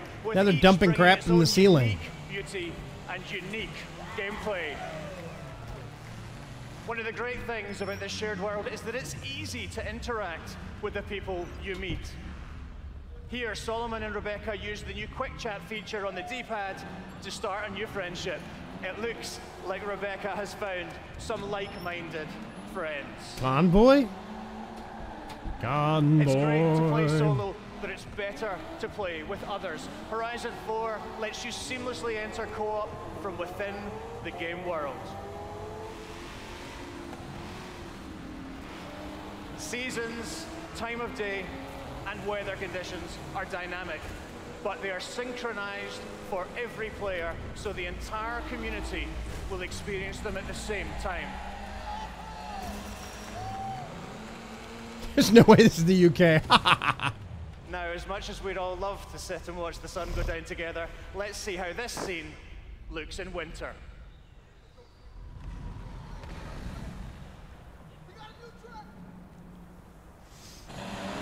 The entire open world changes beyond recognition. In winter, the lake has frozen solid, and previously inaccessible areas can be reached. The trees have entirely lost their leaves, and snow and ice cover the terrain. It's interesting game engine-wise. It's still a racing game, and I don't care. And now a blimp has appeared over the ice to signal the start of a new world event. Event begins. Forza Live invites the entire community to come together and cooperate to win big rewards. And while they head off to the event, I'd like to show you how the world of Forza Horizon 4 looks in spring.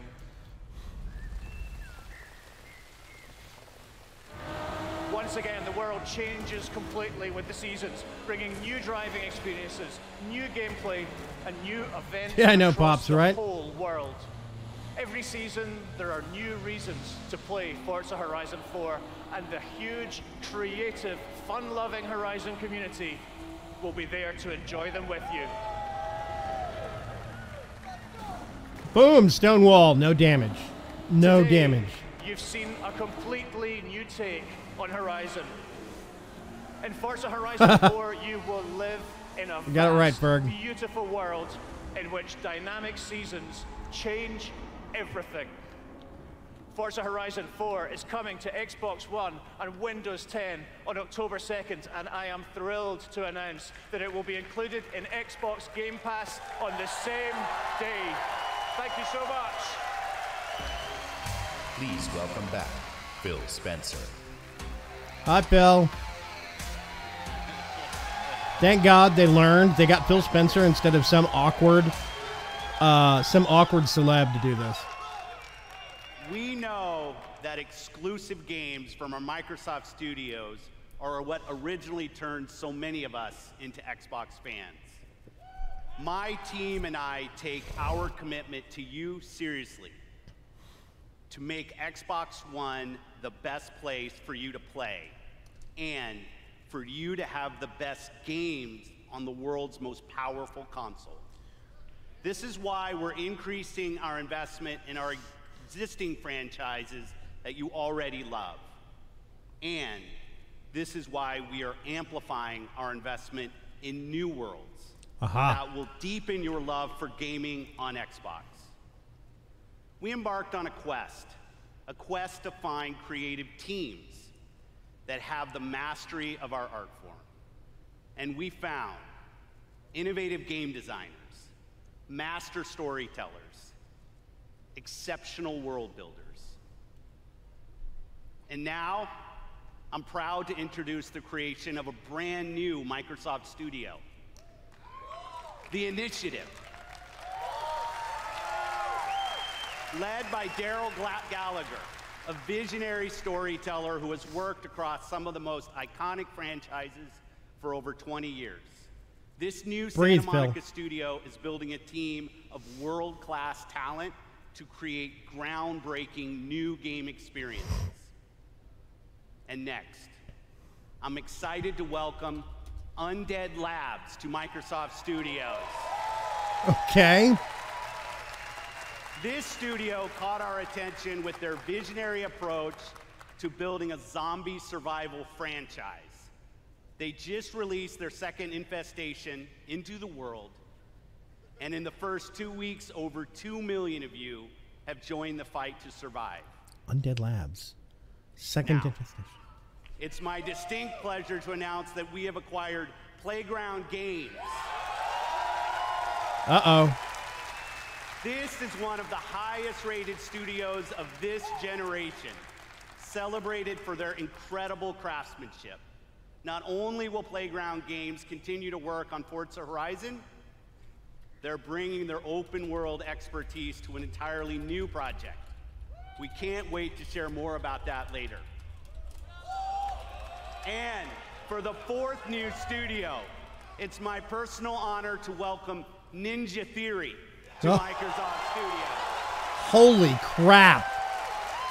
That's a big deal. They just stole something out from under Sony. I met Nina and Tamim when we collaborated on Kung Fu Chaos back on the original Xbox. Uh-huh. And a minute into playing Hellblade, you know you're in the hands of master storytellers who are fearless about telling bold cinematic stories. This is a team gifted in creating new franchises. Wow. And yes, we've got a fifth studio to announce. Compulsion Games.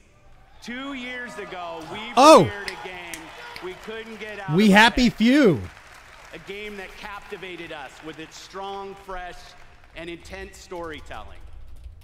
We Happy Few is nearing its full release to gamers everywhere. Yeah, when it comes out in full release, I'm going to do a Please help me playthrough in of it. welcoming all of our new studios. By Ninja joining Theory. us at Microsoft Studios, these 5 new teams will have the resources, the platform, and creative independence to take bigger risks, create even bolder worlds for you. Truth is the enemy of Ha! Speak of the devil. Isn't that the decision we all made? Oh. But you know the truth, don't you? Yep. There's not a thing I can tell you that you don't already know. Is there? Have you had your joy, Ollie? People in town are getting a tad bit skinny. I think they're starving to death, and they're painting the streets in rainbows. Have you not noticed? Oh, Ollie. Why are you all wearing those ridiculous new masks? You should get one. They shape your face into a smile, and when you smile, you can't help being happy. We have to tell people. They need to know the truth. No! It's better not to know.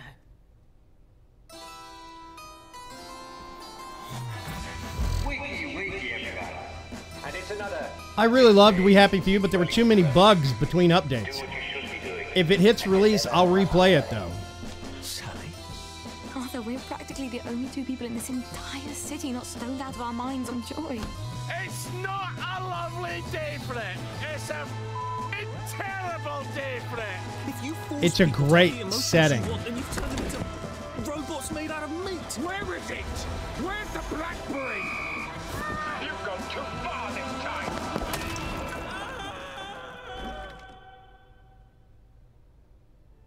People won't face facts. Not until we take their joy. And when we do that, they'll murder each other in the street. We Happy Few. August 10th, final release.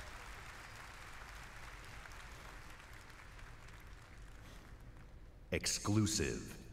Console launch exclusive. The console already launched, guys. That was a couple of years ago.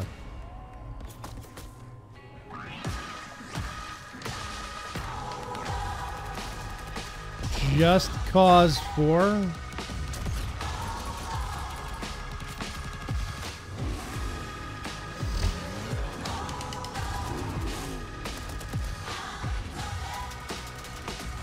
Miramar.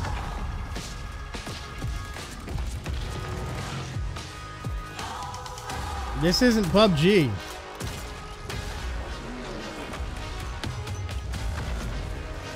Because PUBG is not a console exclusive. Sandhawk, summer 2018.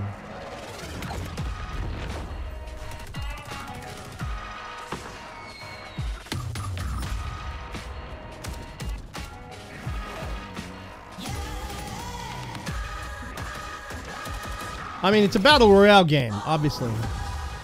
War mode.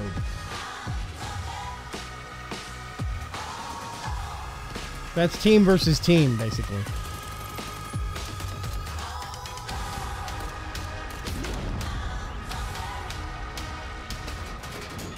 Is it? Where are they getting all these maps from?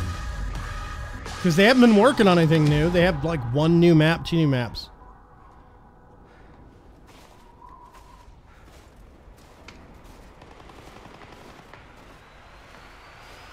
Test server, it is. Okay, I was wrong. That does not look anything like PUBG to me. Huh, okay. World premiere. Ooh. Yeah, it's got 3 maps right now. That was like another 6 or 7.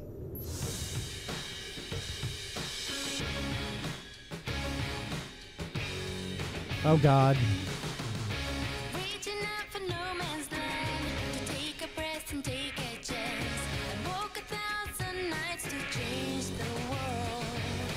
Tell me when it's over.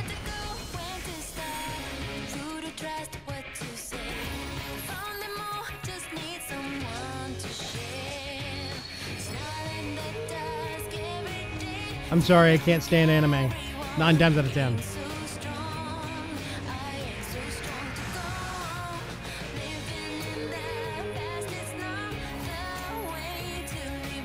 Tales of Vesperia.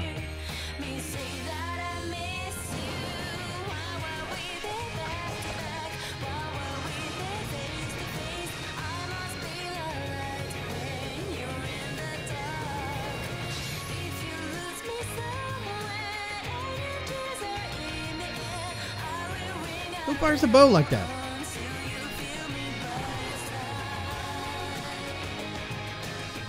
You disgust me, Trunks. I'm gonna put in my anti-anime sunglasses. That way I can't see anything. I'm protected.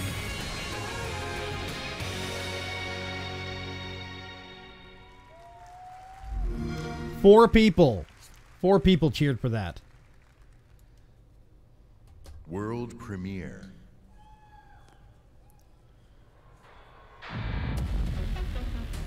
Washington, D.C., the most heavily protected city on Earth.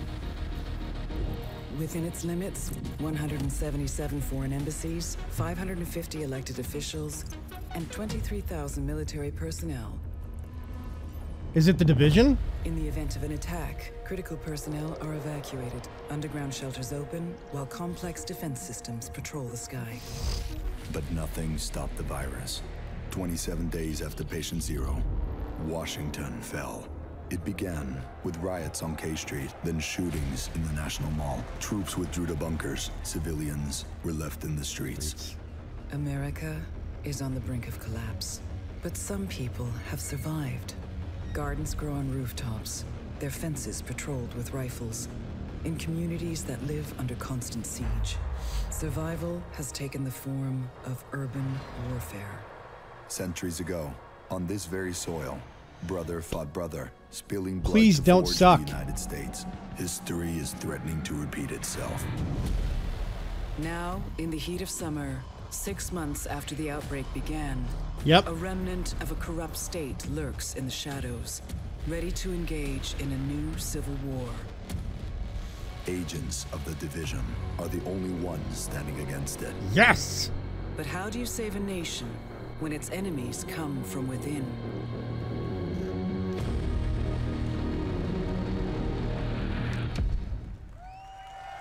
Ah, I want that game.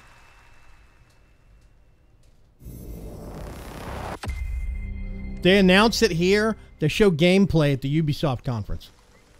Same with Spirit of 76 with Bethesda. They're going to show gameplay of it tonight, probably. They might release it tonight, knowing their track record. Here we go. Matt, that crash site is just ahead. This is the Division.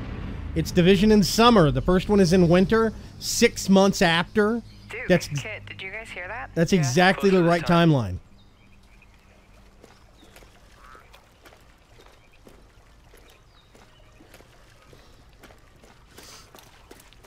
And this person is using a controller, by the way. You can tell how they move and how the camera pans. Look at this parachute. Dropped right through the ceiling. Let me see if I can get this. Oh, that'll come in handy. Children's garden. So you guys are coming or what? Yeah, the Division, I really loved the Division right up until Endgame, where you had to do PvP and you were forced. That's when it stopped for me. It stopped being fun. I'm hoping they've learned from this.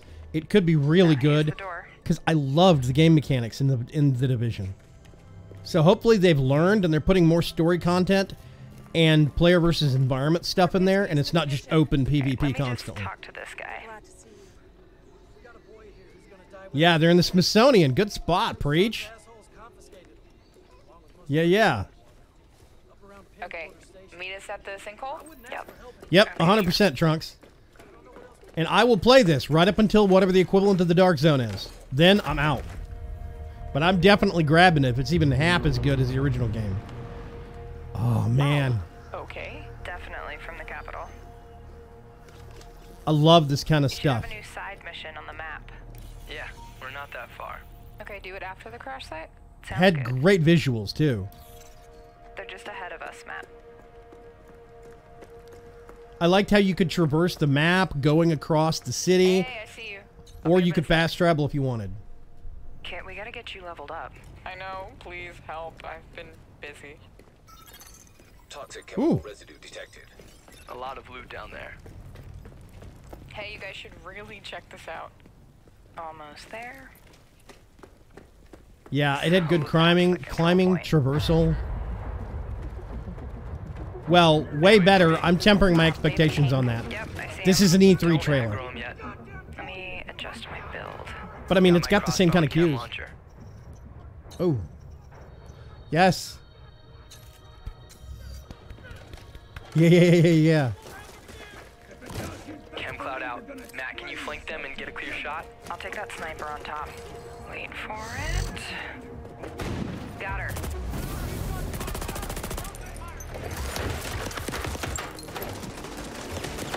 Aim, you dumbo. I loved the grenade bouncing in this game. In the first one, grenades were amazingly easy to use. Cover system was good too. Grenade. Dude, come on. Yep. Matt, I need your help. Yeah. Also, Boomplex is still awake.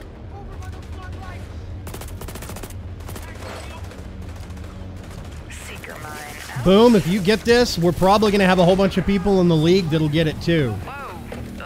You get to play with us, man. Use a little help. Oh, the foam. Hello. Thanks, Matt. Oh, there's a dude rushing through the plane. Guys. Yep, I'll see what I can do. Got him. I'm down. Yeah, hang on, I'll get you. I'll cover you guys. Come on.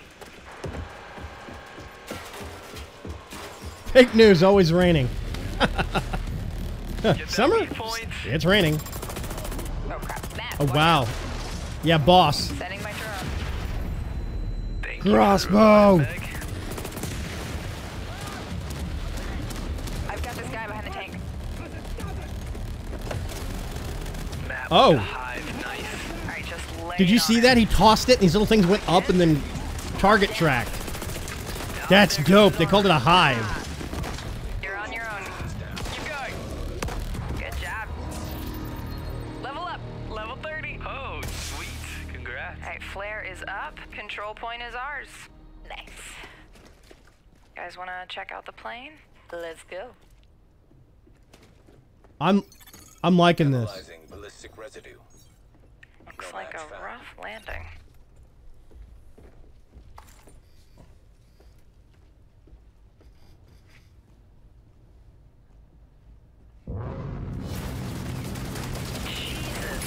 Whoa, that's nuts. Let's check it out. Great idea. Let's just die. So, game plan. Take the capital back. I think we're ready. 3, 2, 1, go, go, go, go, go!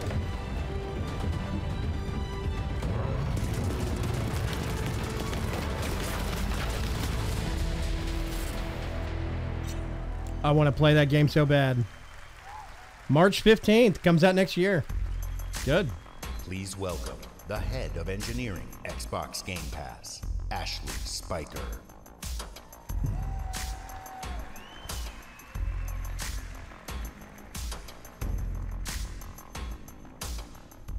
Yeah. This is a special time for gamers. Yeah. We've never It's had got so body many target incredible locations. First games game to had that play. though. Storied franchises, uncharted worlds, new releases, and cult classics. Boomplex. Genres we love, and genres we'd love to explore.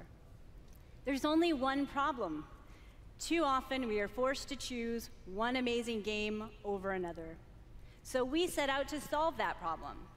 And to answer the question, what if you didn't have to choose? What if you could play them all? The answer? Xbox Game Pass. A way to give gamers the ultimate freedom to play. And your response has blown us away. Not only are you playing more games, you are spending more time gaming. Freedom of choice is leading to more discovery, more play, and more fun. And we couldn't be more inspired to keep building and unlocking more for you. So for the last year, we've been working on how to give you faster access to all those games. We leveraged the machine learning expertise we have at Microsoft and invented a way to start your games twice as fast. Okay. And naturally, we're calling it Fast Start. Unlike the current Ready to Start system, which is manually configured, Fast Start uses machine learning techniques based on how gamers actually play games. And Fast Start is designed to get better as the algorithms and parameters are refined over time. I'm pleased to announce that Fast Start will launch for select titles in the June update coming later this month.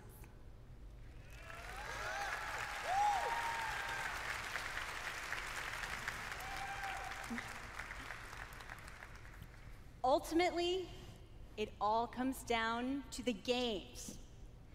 We'll continue to deliver iconic favorites like Halo the Master Chief Collection, coming later this year. We also plan to release all new exclusive games from Microsoft Studios, including Forza Horizon 4, Crackdown 3, and more, into the Xbox Game Pass catalog on the same day as their global release.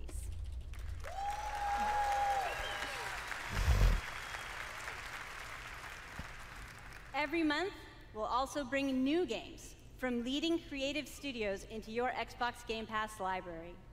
Games like Ashen, Warhammer Vermintide 2, After Party, and Phoenix Point, all available in Xbox Game Pass the same day as their global release.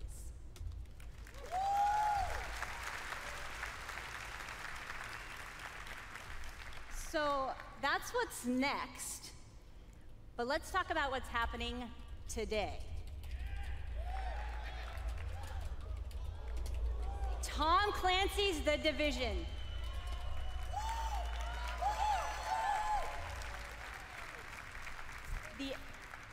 The Elder Scrolls Online Tamriel Unlimited. And Fallout 4.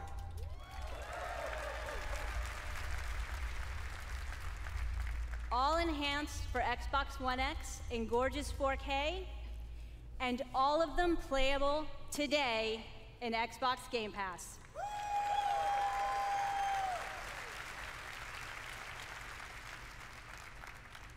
Thank you to all of the developers working with us to bring freedom of choice to gamers around the world with Xbox Game Pass.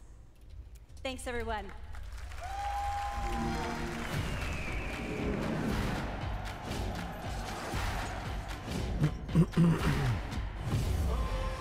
Yeah, I'm not sure what Tamriel Edition is. I don't know if that is actually, I don't know if that's first expansion or base game. The current expansion is Somerset. That's all I know.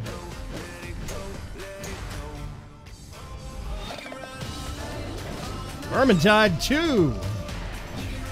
Fringe Wars. Ooh. Below. Conqueror's Blade. Waking.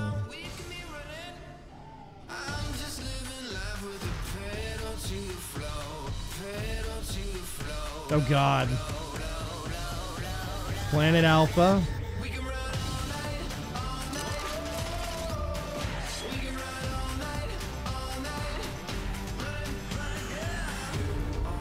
Harold Halibut. A handmade adventure game.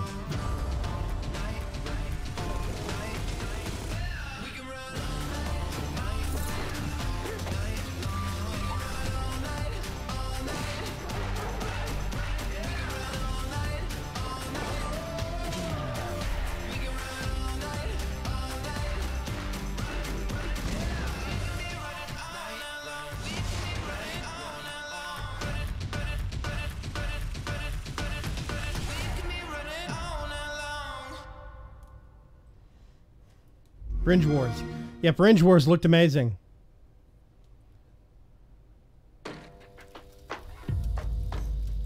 I thought I knew why I came here. I saw it. The end. Ooh. Crystal Dynamics. This is Tomb Raider. I still have so many questions. Yep.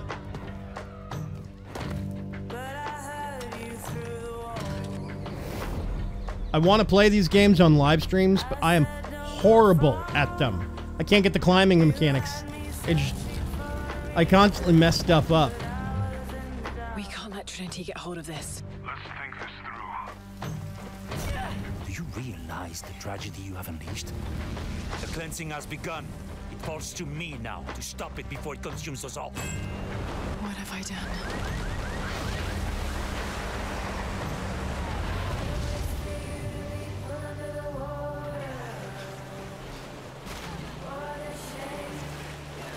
Lara Croft ignores warnings and screws something up? What?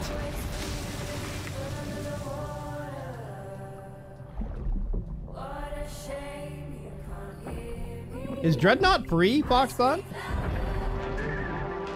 It's not bad. If we could organize a match and not have to do a chance on getting matched up together, it could be fun. I know that it's We could do not teams practical. I know that it's hard to believe.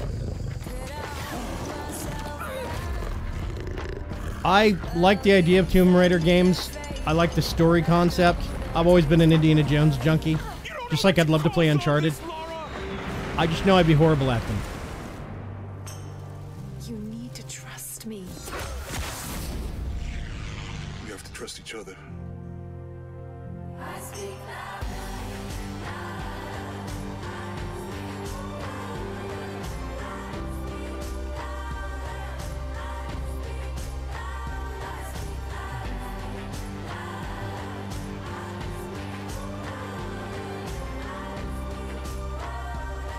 I had the first 2 games.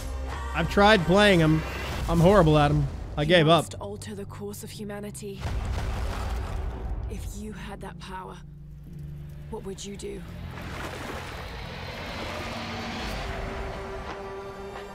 Shadows of the Tomb Raider.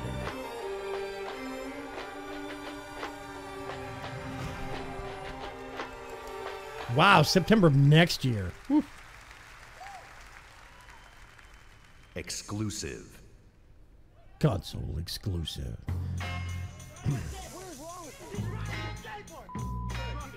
Skate 4? Skate 4?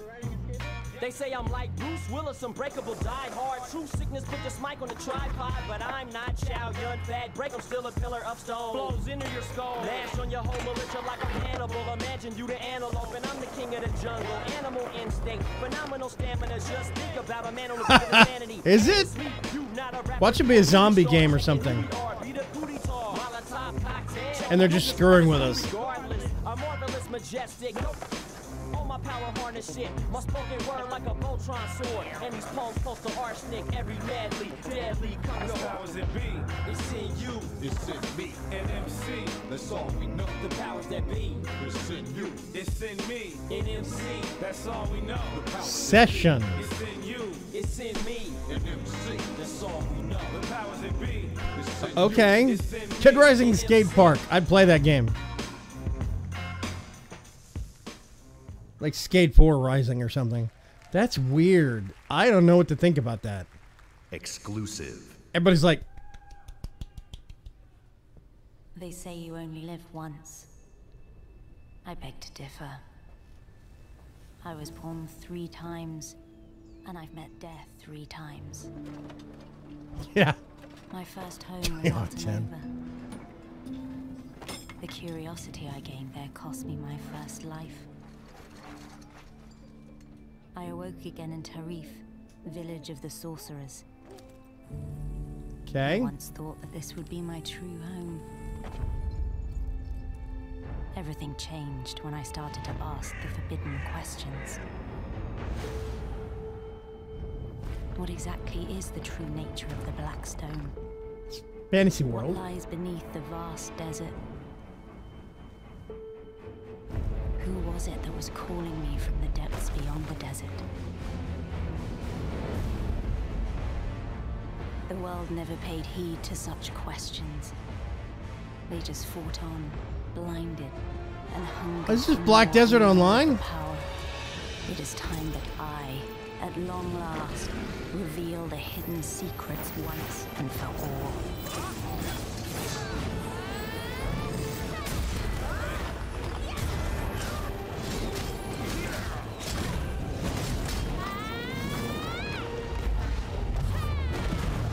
Come to me, if you dare to learn your true wretched self. Behold, I am Elezra, the darkness born from the desert. Black Desert, yeah. So Black Desert Online is coming to the console. A version of it, yeah. World premiere. World premiere. All content shown rendered in engine in real time.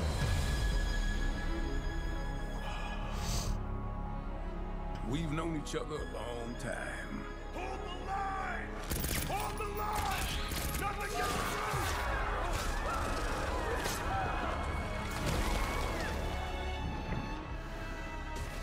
You never had this much trouble. You gonna make it through this?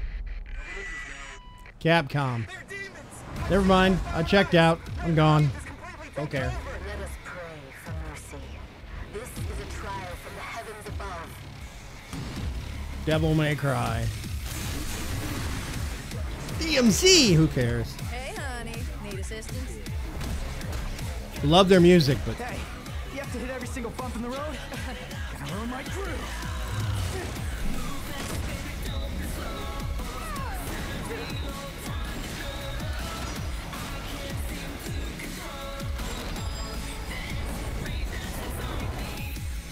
Cheer up, crew cut.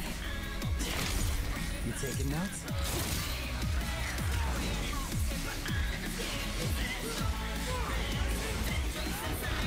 Yeah, he's a real pro at smacking demons around.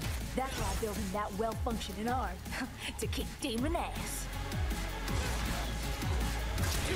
that girl is gonna be horrible by the end of the game. You're gonna be so sick of her. The lady sidekick. What? No chit-chat or monologue? Just getting right to the point, huh?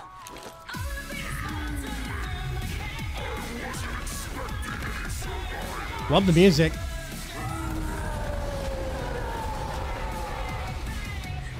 Yeah, see, Trunks, you're already sick of her. My brilliant badass work is worth every dime, you know it. Worked every dime, and you know it. Cash first. Cash first. As a person that comes from a state with rednecks and hillbillies, I'm offended. I've got a score to settle with that son of a bitch. Devil May Cry. Vaygrim doesn't care.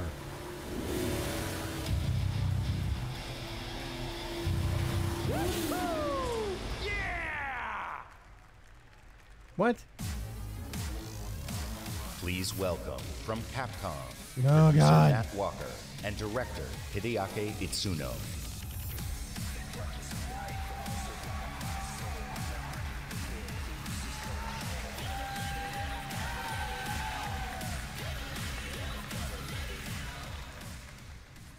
As director, I wait 4 years for this.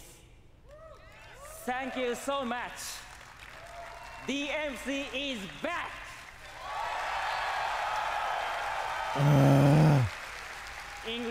English is hard. Matt, you do it. Of course. It's been 10 years since Devil May Cry 4 was released, and fans have been asking for a true sequel ever since. So this is our response, loud and clear, that we hear you. Devil May Cry and Hideaki Itsuno are back! I kind of like this guy. Him. Early on in the development of Devil May Cry 5, we set That was our 7 sights on English creating subject. something that was going to have world-class visuals. So we've scanned fully costumed models for all of our main characters, and with the power of Xbox One X, we're able to render them as realistically as possible. Now, while visuals are really important, the controls need to remain tight and responsive as well. So we've gathered the best minds at Capcom to ensure that we can still deliver that amazing gameplay that Devil May Cry is. That amazing gameplay. And we think that we've made something that feels better than any action game we've ever created. Hold on. I don't think it's Punk Sheldon Cooper because I don't want to strangle him. 皆様のために一番の自信作ができました。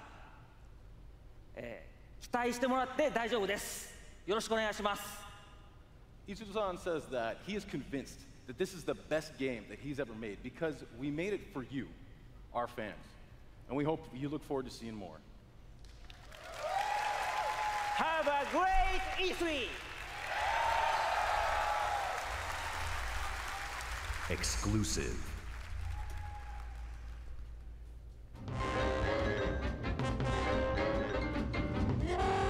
Up, Cuphead. The delicious last course.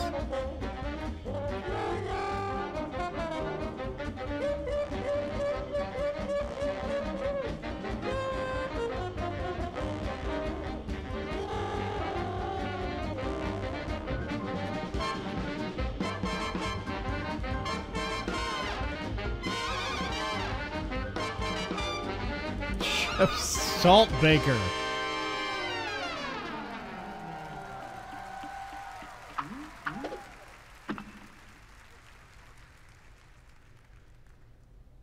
Exclusive.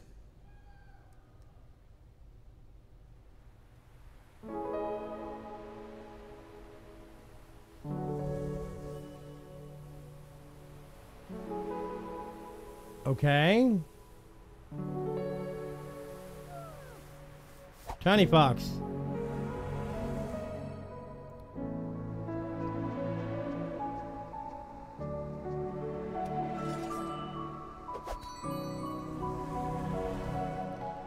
We can't understand that.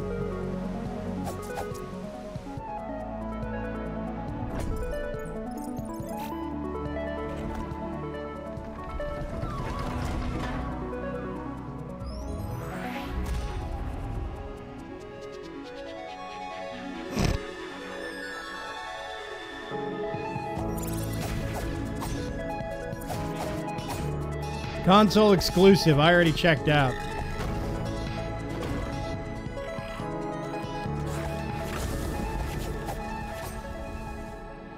What is that text? Uh-oh. They've got the Triforce. Yeah, console launch Tunic. Okay.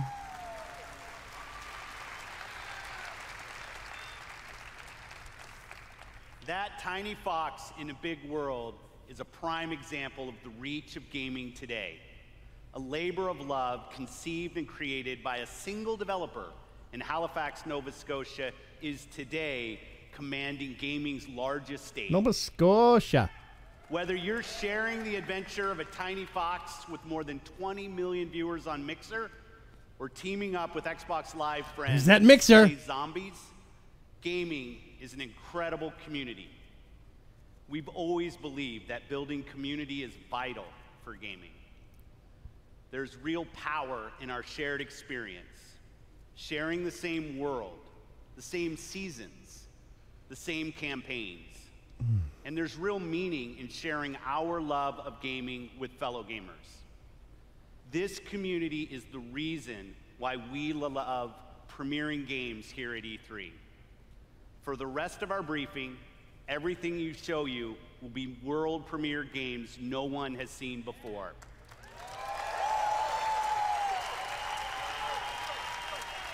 Starting off with something entirely new from our friends at Bandai Namco. What? On my last trip to Japan, their creative team showed me a sneak peek at their next game. Now, you get to see the first look. World premiere. Bandai Namco, please, please. There are worlds that exist, separate from our own, where the impossible is reality. Oh, God. They consist of both good and evil. These worlds were never meant to meet. But things have changed. Now, they have begun to merge as one. It's not One Piece. And our last it's Naruto! are the heroes we could only Oh, there's One Piece. uniting to fight Loopy. for our survival. Monkey D. Loopy. Dragon Ball Z. It's a fighting game. It's an anime fighting game.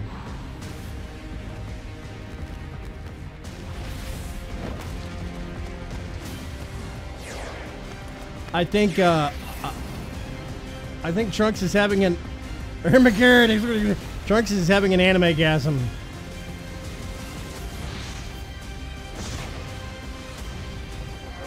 Yeah, it's a 3D anime fighting game, man. Shonen Jump the fighting game.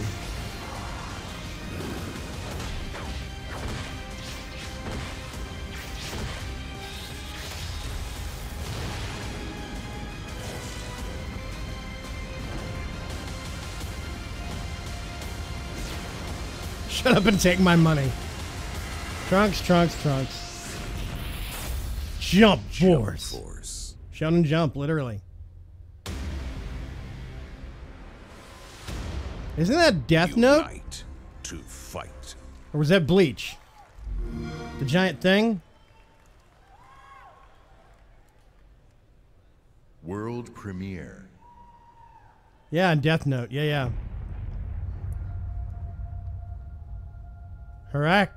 Heraclitus? It's been 15 years since the fall. The city is a corpse, and we are the worms. We burrow Ava 2. Fighting for every useful piece of land to preserve ourselves from the terrors of the night and the horrors of the day. I know not who can hear my voice. I shall therefore speak a word unto here. Anyone who dares to steal food will be hanged, and their bodies will be exposed.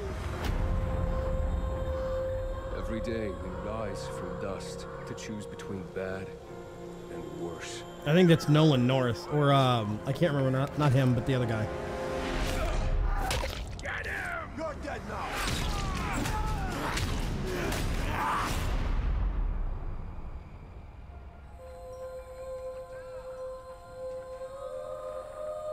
And these choices we take to survive will create the world to come.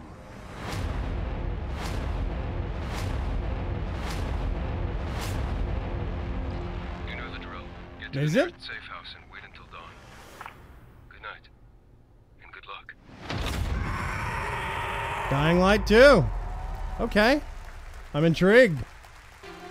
Please welcome narrative designer Chris Avalo.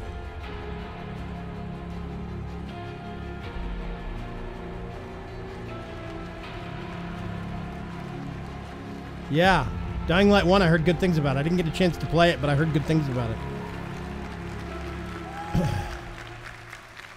Hi, I'm Chris Avalone, and I'm excited to be working with Techland to create the world of Dying Light 2. Dying Light 2 is everything you'd expect from a bold sequel to the first game. A fluid parkour system with improved natural movement, deep and tactical first-person melee combat, and of course, terrifying nights when the infected emerge from the depths Is of it the on city PC? to feed on anyone they can find. Dying At Light the same 1? time, we invite you to a new vision of the post-apocalypse, a bleak and unforgiving reality that we call the modern Dark Ages. Today, however, we want to give you a look at one of the impressive new features of Dying Light 2. Okay. A technical and narrative advancement for the franchise. Dying Light 2 will be the first in its genre where your choices have genuine consequences in the game itself. From how it looks, how it plays, to the events that occur, everything in the game world can change based on your decisions. The following demo throws a bit more light on this.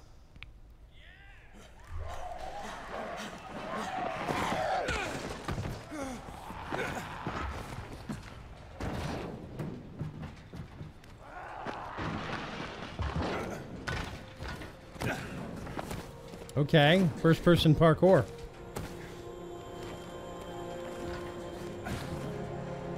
Dead-end storylines and cut content. Be nice, Morat.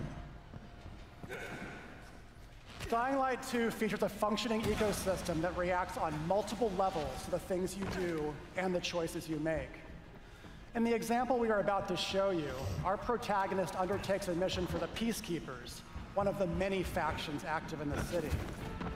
They want you to negotiate with two survivors who are controlling and hoarding a water supply. You going to insult us with another final offer?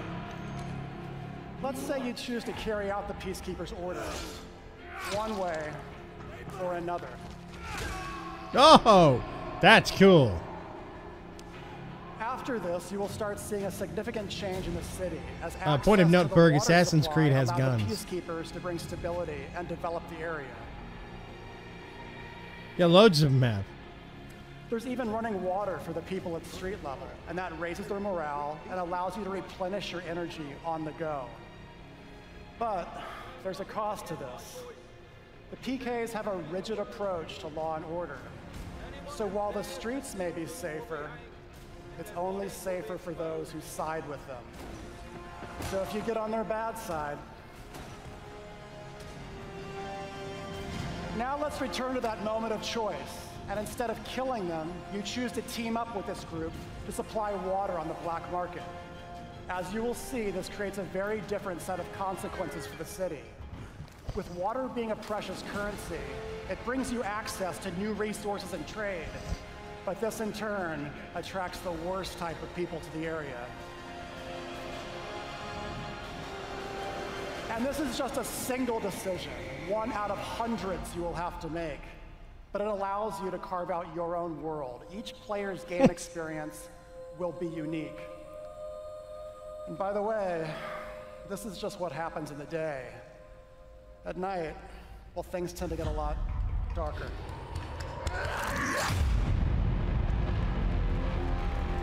Color me intrigued. Exclusive world premiere. A lot of time has passed. What? You've gotten soft, complacent. You always knew this day would come. Maybe cut to the footage. You always knew the three of you would be needed again. You always... Wait, what?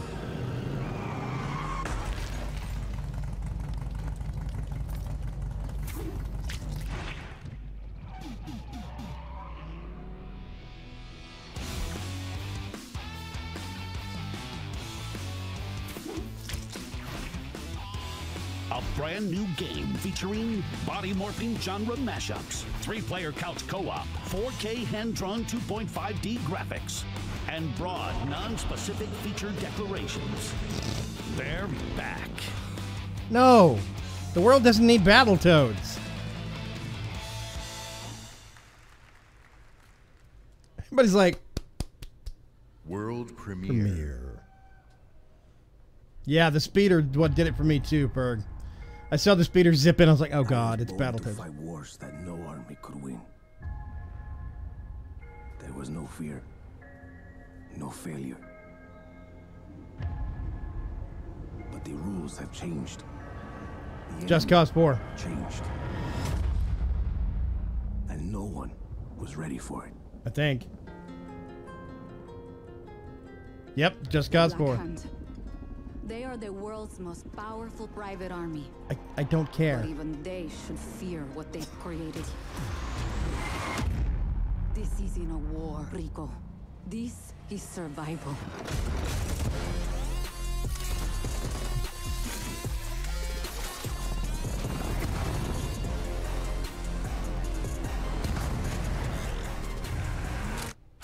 Just Cause 3 is basically just action simulator 2018.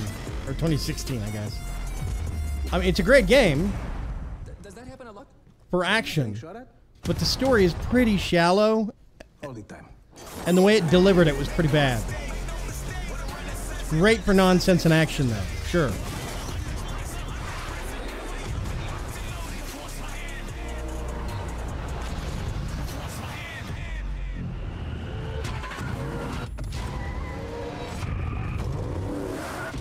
Yeah, I have Just Cause 3, and I did play it for a couple of hours. It's a fun game to, you know, latch rockets onto and shoot things up and grapple around. But, I mean, otherwise, not really.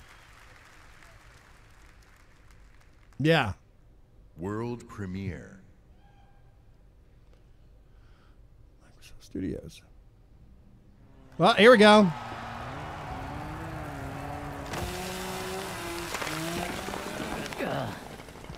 Oh god. Funko Pops?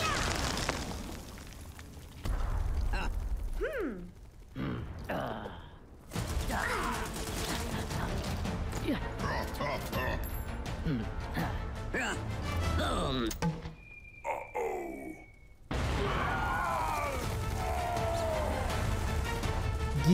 Pop mobile game.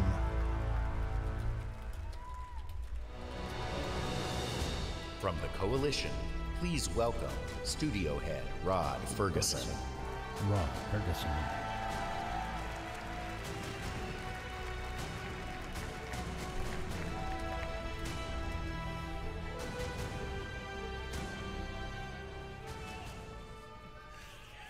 Years ago, when I began my Gears of War journey, we had no idea how big this franchise would become. And as it's grown, we've dreamed of taking it to new places in different ways to reach even more fans. And that's why today we're announcing Gears Pop, a collaboration with our friends at Funko to bring a unique mobile spin to the world of Gears. And mobile is not the only new place we're going. I'm excited to also announce a true Gears of War PC experience in a completely different genre, Gears Tactics. You create a whole new squad 12 years before Gears of War 1 as they hunt a locust monster maker responsible for destroying whole cities. It's our take on the classic turn-based strategy genre with a character-driven story, faster, more aggressive gameplay, a customizable squad and equipment, and of course, it wouldn't be a Gears game without a massive boss battles.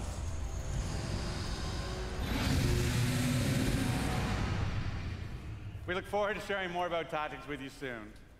But it's not just about going to new places. It's also about having new experiences.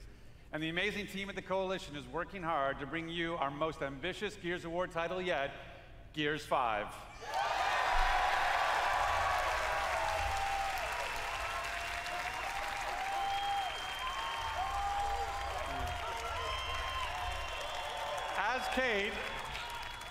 As Kate, you'll journey across the biggest and most beautiful world we've ever created, with the war for humanity escalates on two fronts, outside the capital city and within Kate herself. In this moment from the game, Kate leads a rescue mission to a remote village, but something goes horribly wrong.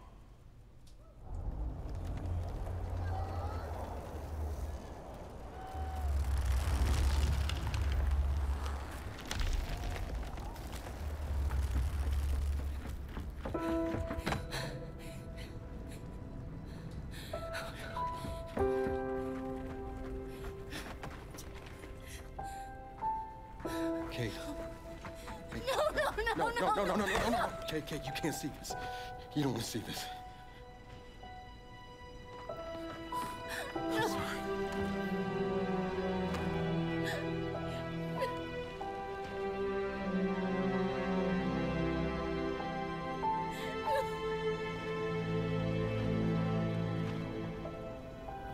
Kate?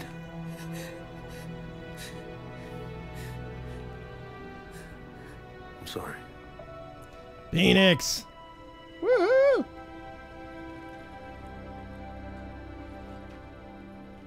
Thanks for coming here.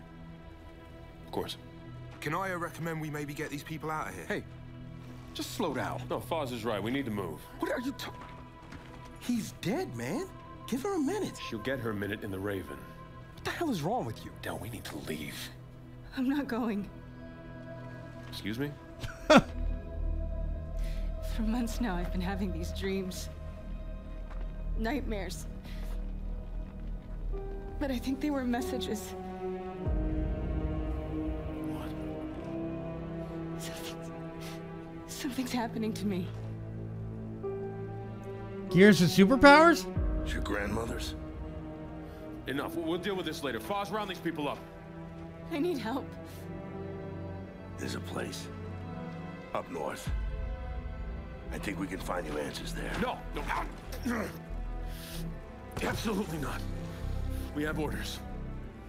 You'll go with me. God damn it, both of you, listen. I'll go with her. Look, if you're missing, Jen will notice. Okay. I'll push Jack the coordinates. No, Corporal. You're coming back to New Ephyra. That is a direct order. Well, Captain, screw your order. This isn't about you, it's about me. I need to fix this. Hey, watch her. Her necklace? That's a locust symbol. Yes, so? She would never be our enemy by choice. I know that. Because she would die for us. I know that. But what if it's not her choice?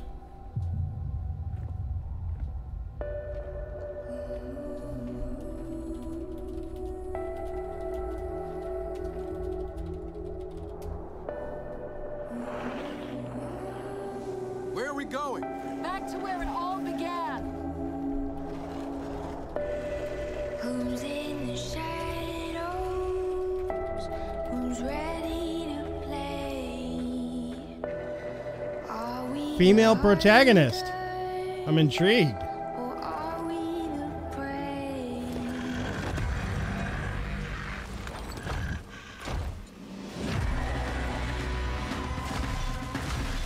Okay.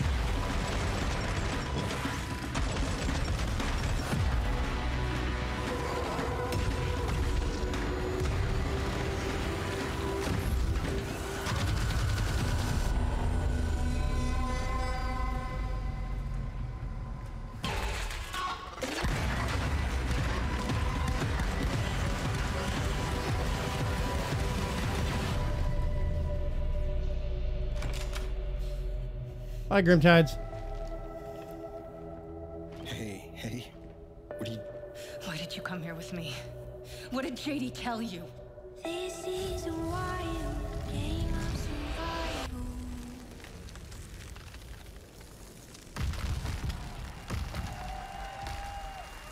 Curious. I'm curious.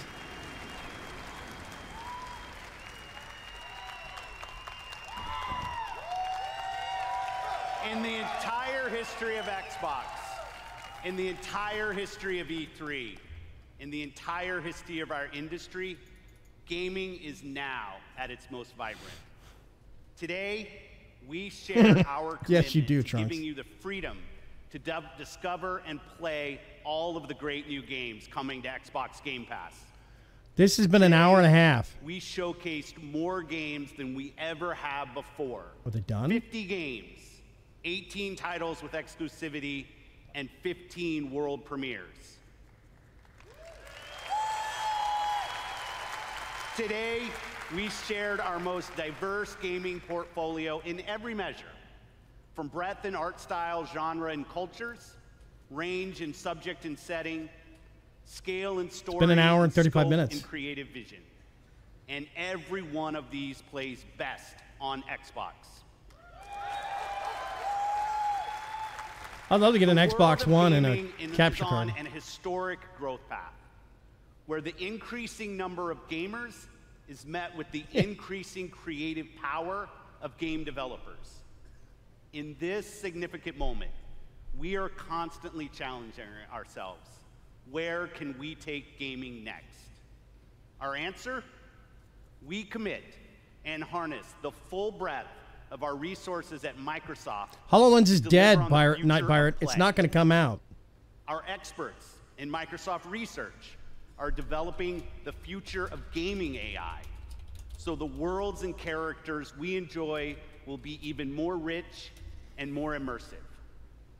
Our cloud engineers are building a game streaming network to unlock console quality gaming on any device. Okay. Not only that, we are dedicated to perfecting your experience everywhere you want to play, on your Xbox, your PC, or your phone. And of course, our hardware team, the same team that delivered unprecedented performance with Xbox One X, is deep into architecting the next Xbox consoles, where we will once again deliver on our commitment to set the benchmark for console gaming. And let's talk about our games themselves. We are committed to building an industry-leading first-party studios organization. And as you saw earlier, we are making one of our greatest single-year investments in teams by adding 5 new creative studios. We have committed our team, our company, our technical resources, so we can declare to you today and next year and all of the years after that, you will always experience the best in gaming on Xbox.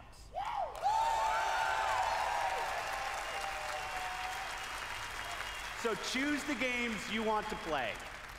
There are worlds to be saved, heroes to be made, and legends to become. Together. Thanks, and have a great Easter.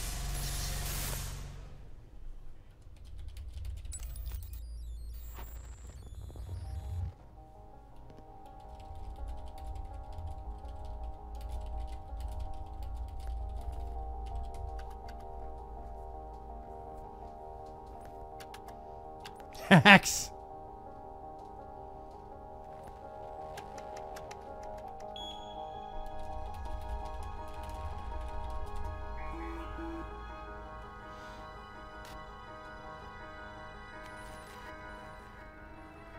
Oh, really?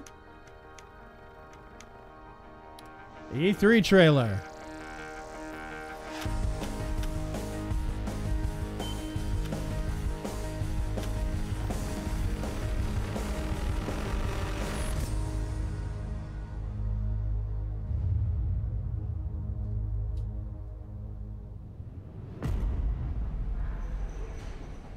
I really want. They voted my city the worst place to live in America. Main issues: sky-high rate of violence, and more people living below the poverty line than anywhere else.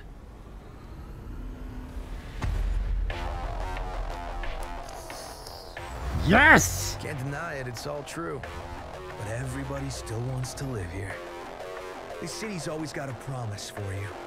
Might be a lie, an illusion.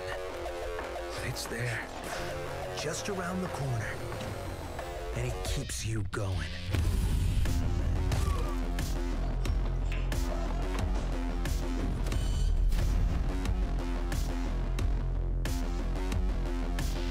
It's a city of dreams. And I'm a big dreamer. Samurai.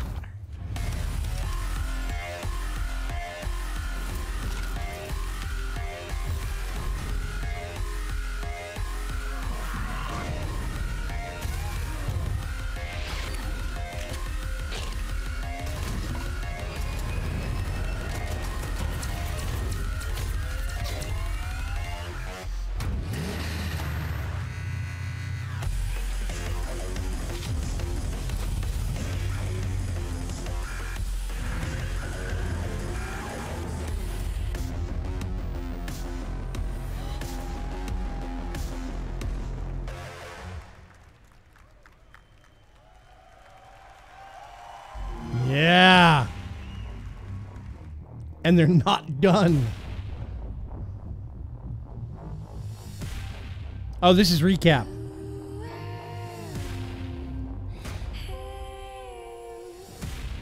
Yeah, it's coming out in 2077.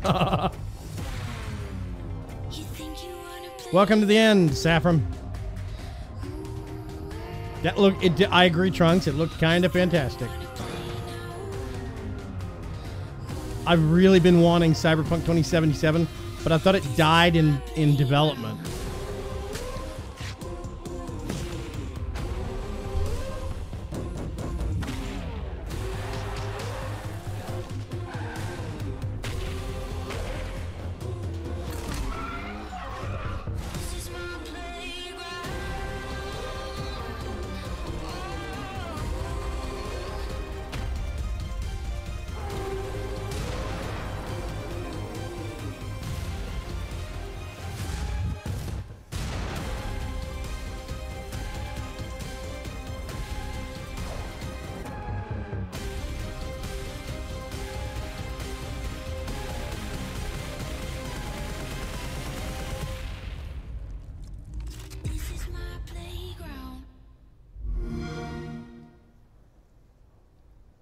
And there we go, Xbox live at E3, the press conference. Lots of news and announcements. Jeff Keighley here. I was actually over at the Microsoft Theater right behind there watching. I just took out my badge here. But I'm minimizing. I'm dropping the volume down now, some. Okay.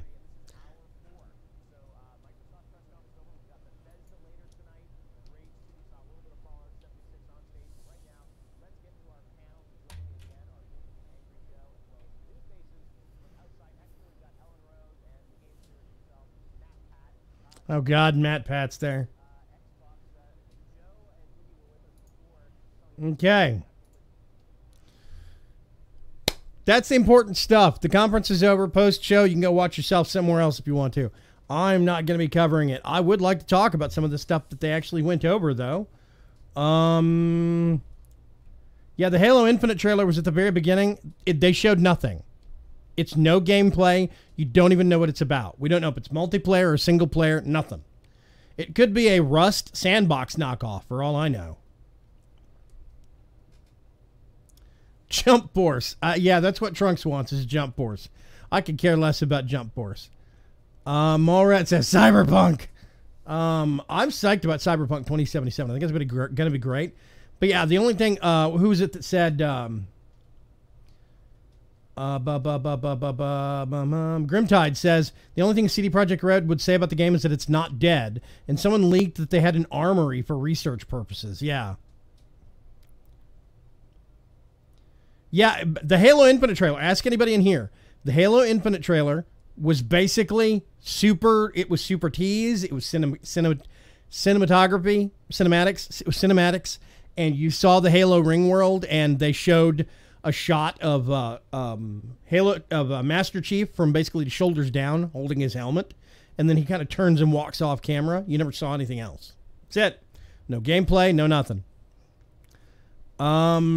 It was super tease. So we have no clue. Division 2. Let's talk about Division 2 real quick. I'm actually psyched about Division 2. I think it's going to be really, really good. I was very impressed with the gameplay that they showed. They've added new stuff, and maybe they've learned from Division 1 and the mistakes they made there. So I'm hoping about Division 2. Yeah, lots of gorgeous landscapes, a few rings, and a Spartan helmet. That's exactly all they showed. I'm going to get some non-silence for the background here.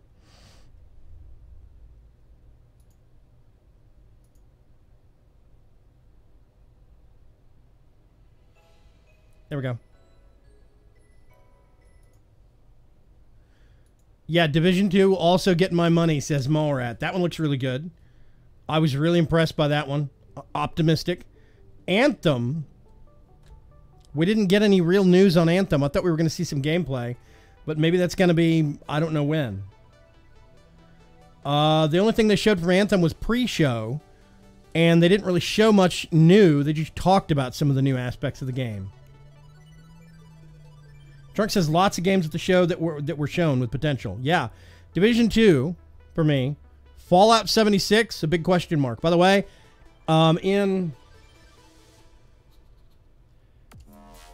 in 3 hours and I don't know what, 15 minutes? 3 hours and 45 minutes? Basically, a little less than 4 hours from now, I am going to be live streaming the Bethesda conference. So come back if you want to. Go take a nap and come back.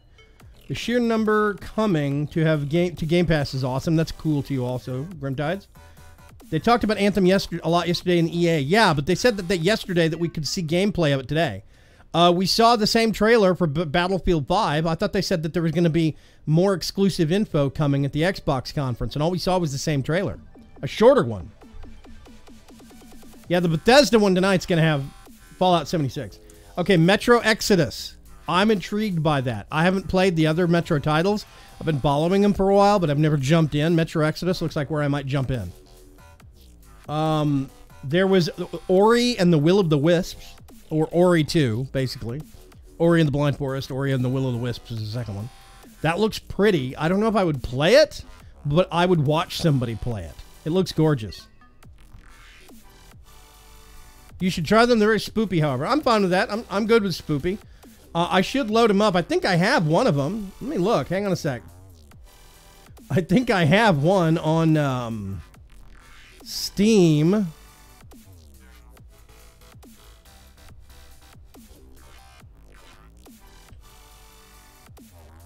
Thought I did. Apparently I don't.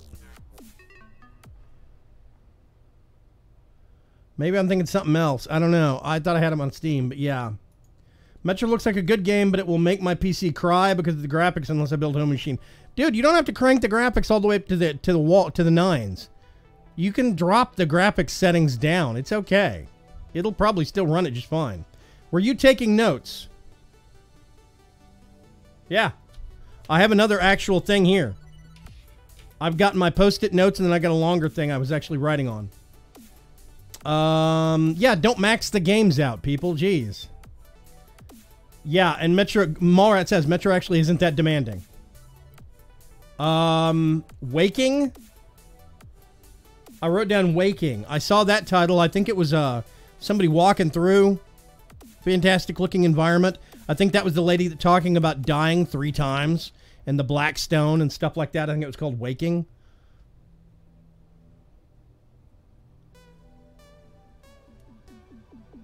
Dude, I have a 960. It is not extremely low end.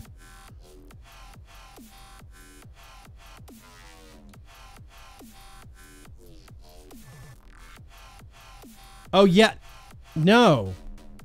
Was it Black Desert? That was Black Desert. What was Waking? I wrote it down. I don't remember what else I wrote about it, though. It was in this quick fire, rapid fire sequence, so they're showing out short stuff, I think. You'll be able to run Metro Exodus fine on medium to high. I guarantee you, Preacher. It's going to be okay. You're being paranoid. Harold Halibut. It was a quick snapshot where they were showing some of the Game Pass stuff or some of the new indie game studio things coming out. And there was a side-scroller game called Harold Halibut. The manually crafted adventure game or something like that. Or the handcrafted adventure game. It looked very interesting. Yeah, let's see. There was Dying Light 2. Is anybody here into Dying Light 2? Oh, Harold Halibut's the new Remedy Entertainment game, says Foxbot. Maybe. Dying Light 2 looks really interesting. I never played through 1. I might get it if there's co-op. I might get it and maybe we could do something with some people in the community. Do some streaming on it. That could be cool. But Dying Light 2 looks very interesting. I could at least get that. Hello, Prototype Trousers. I didn't see you sneak in. I'm sorry. Still no name for it. Dying Light 1 has co-op. Yeah. I hate the Knights, says Saffron. Okay. There is, We Happy Few is officially releasing in August. I have it on Steam. I uninstalled it a long time ago because they kept doing updates that would brick your old saves. Back when it was in early access. But at some point, the studio got bought by Microsoft, and suddenly things changed in the update pacing, and when the updates started coming onto Steam, started getting farther and farther apart. So if it's doing official release, I might reopen We Happy Few and try and play it. It could be cool. And then we saw Cyberpunk 2077. Oh, right, and there was Gears 5.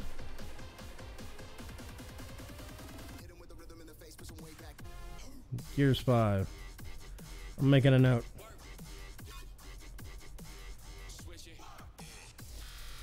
Yeah. Gears 5 looked interesting. I loved how they did that. They teased a crap mobile game. Then they a Funko Pop mobile game. Then they teased a tactics game that's dumbed down. Then they brought the real title. That was beautiful. That was... No game called Waking. I thought it was called Waking. I'm pretty sure. I'll have to go back and look. I'm pretty sure there was a game that I wrote down, and it was a quick title sequence. It looked intriguing, and I wrote it down called Waking. Maybe it was Walking. I don't know. Mildly excited for Battletoads. I'm not. Battletoads can die. It's an old game series they need to leave alone. Yeah, I'm with Mallrat. No. Don't encourage that, please.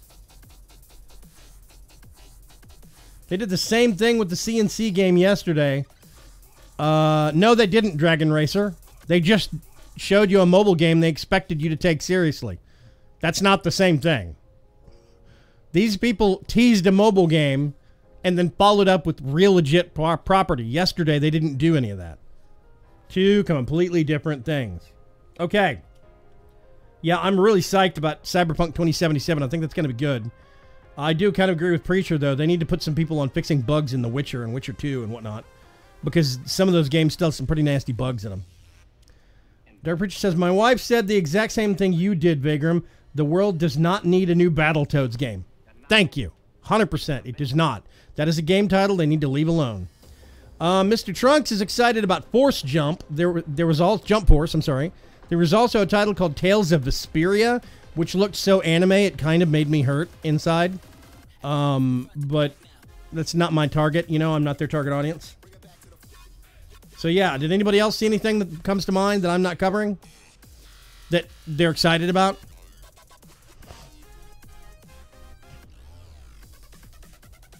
Yeah, same here. Mallrat, 100% same here. Sekiro, Shadows Die Twice. At DMC5. I don't care about DMC5. I really couldn't. Devil May Cry has never been my thing. It's way too anime. Sekiro looks very interesting. It looks like old Japanese horror movie stuff. And I could get into that. That could be really cool. The Tales game go back a bit, I think, says Kugas. Tomb Raider. Yeah, the new Tomb Raider game. That could be interesting. Just Cause 4, I don't care about. Just Cause 3 was an interesting premise that you get sick of after about an hour or two. It's like Mad Max, the video game Mad Max. It had a great story, but it was gated behind this very repetitive mechanic. Go to this area and unlock all of this crap, and you'll get one story beat. Then you go to this area and unlock all of this crap, and you'll get one story beat. It just gets old. I don't like that. Yeah, Preacher. Yeah, Sekiro looks like a Dark Souls game set in Japan. 100%. Yeah, it's an entire franchise? What is? Oh, Fringe Wars. There was a game called Fringe Wars. That's right, yeah. Fringe Wars did look interesting. Ferg commented that it looked like Dreadnought. I could see that as being a comparison. But we don't know how the gameplay is going to be, so it's kind of hard to say. Tales of Vesperia is already on PC, says Grimside. Bad port, though. Okay. Yeah, Sekiro is by From Software. Trunk says, Tales go back. If I recall correctly, only one got a Western release before now, and they started remastering and releasing for PC. But Grimtide says it's a bad port. Yeah. Yeah, Fringe Wars I'm curious about. I could see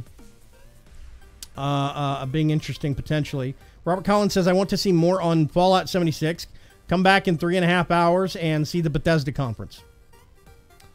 I will be doing it 8:30.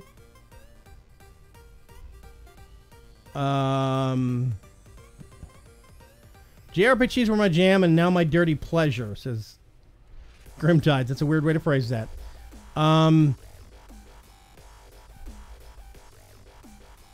Yeah,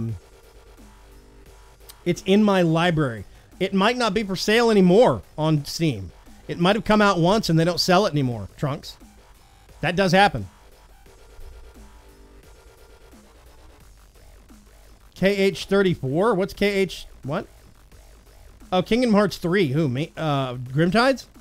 I don't know. Kingdom Hearts, that trailer really came across as awkward to me. The Kingdom Hearts trailer started off good, and then at some point the music changed, and the pacing of the trailer changed completely, and it just felt like somebody had gotten some random clips and stuck it to some random music, like they hadn't tried. It came across as super weird. It did not want me to make me want to play the game at all. Kuka says we'd like a new Elder Scrolls game, but I know that's not in the cards for a while.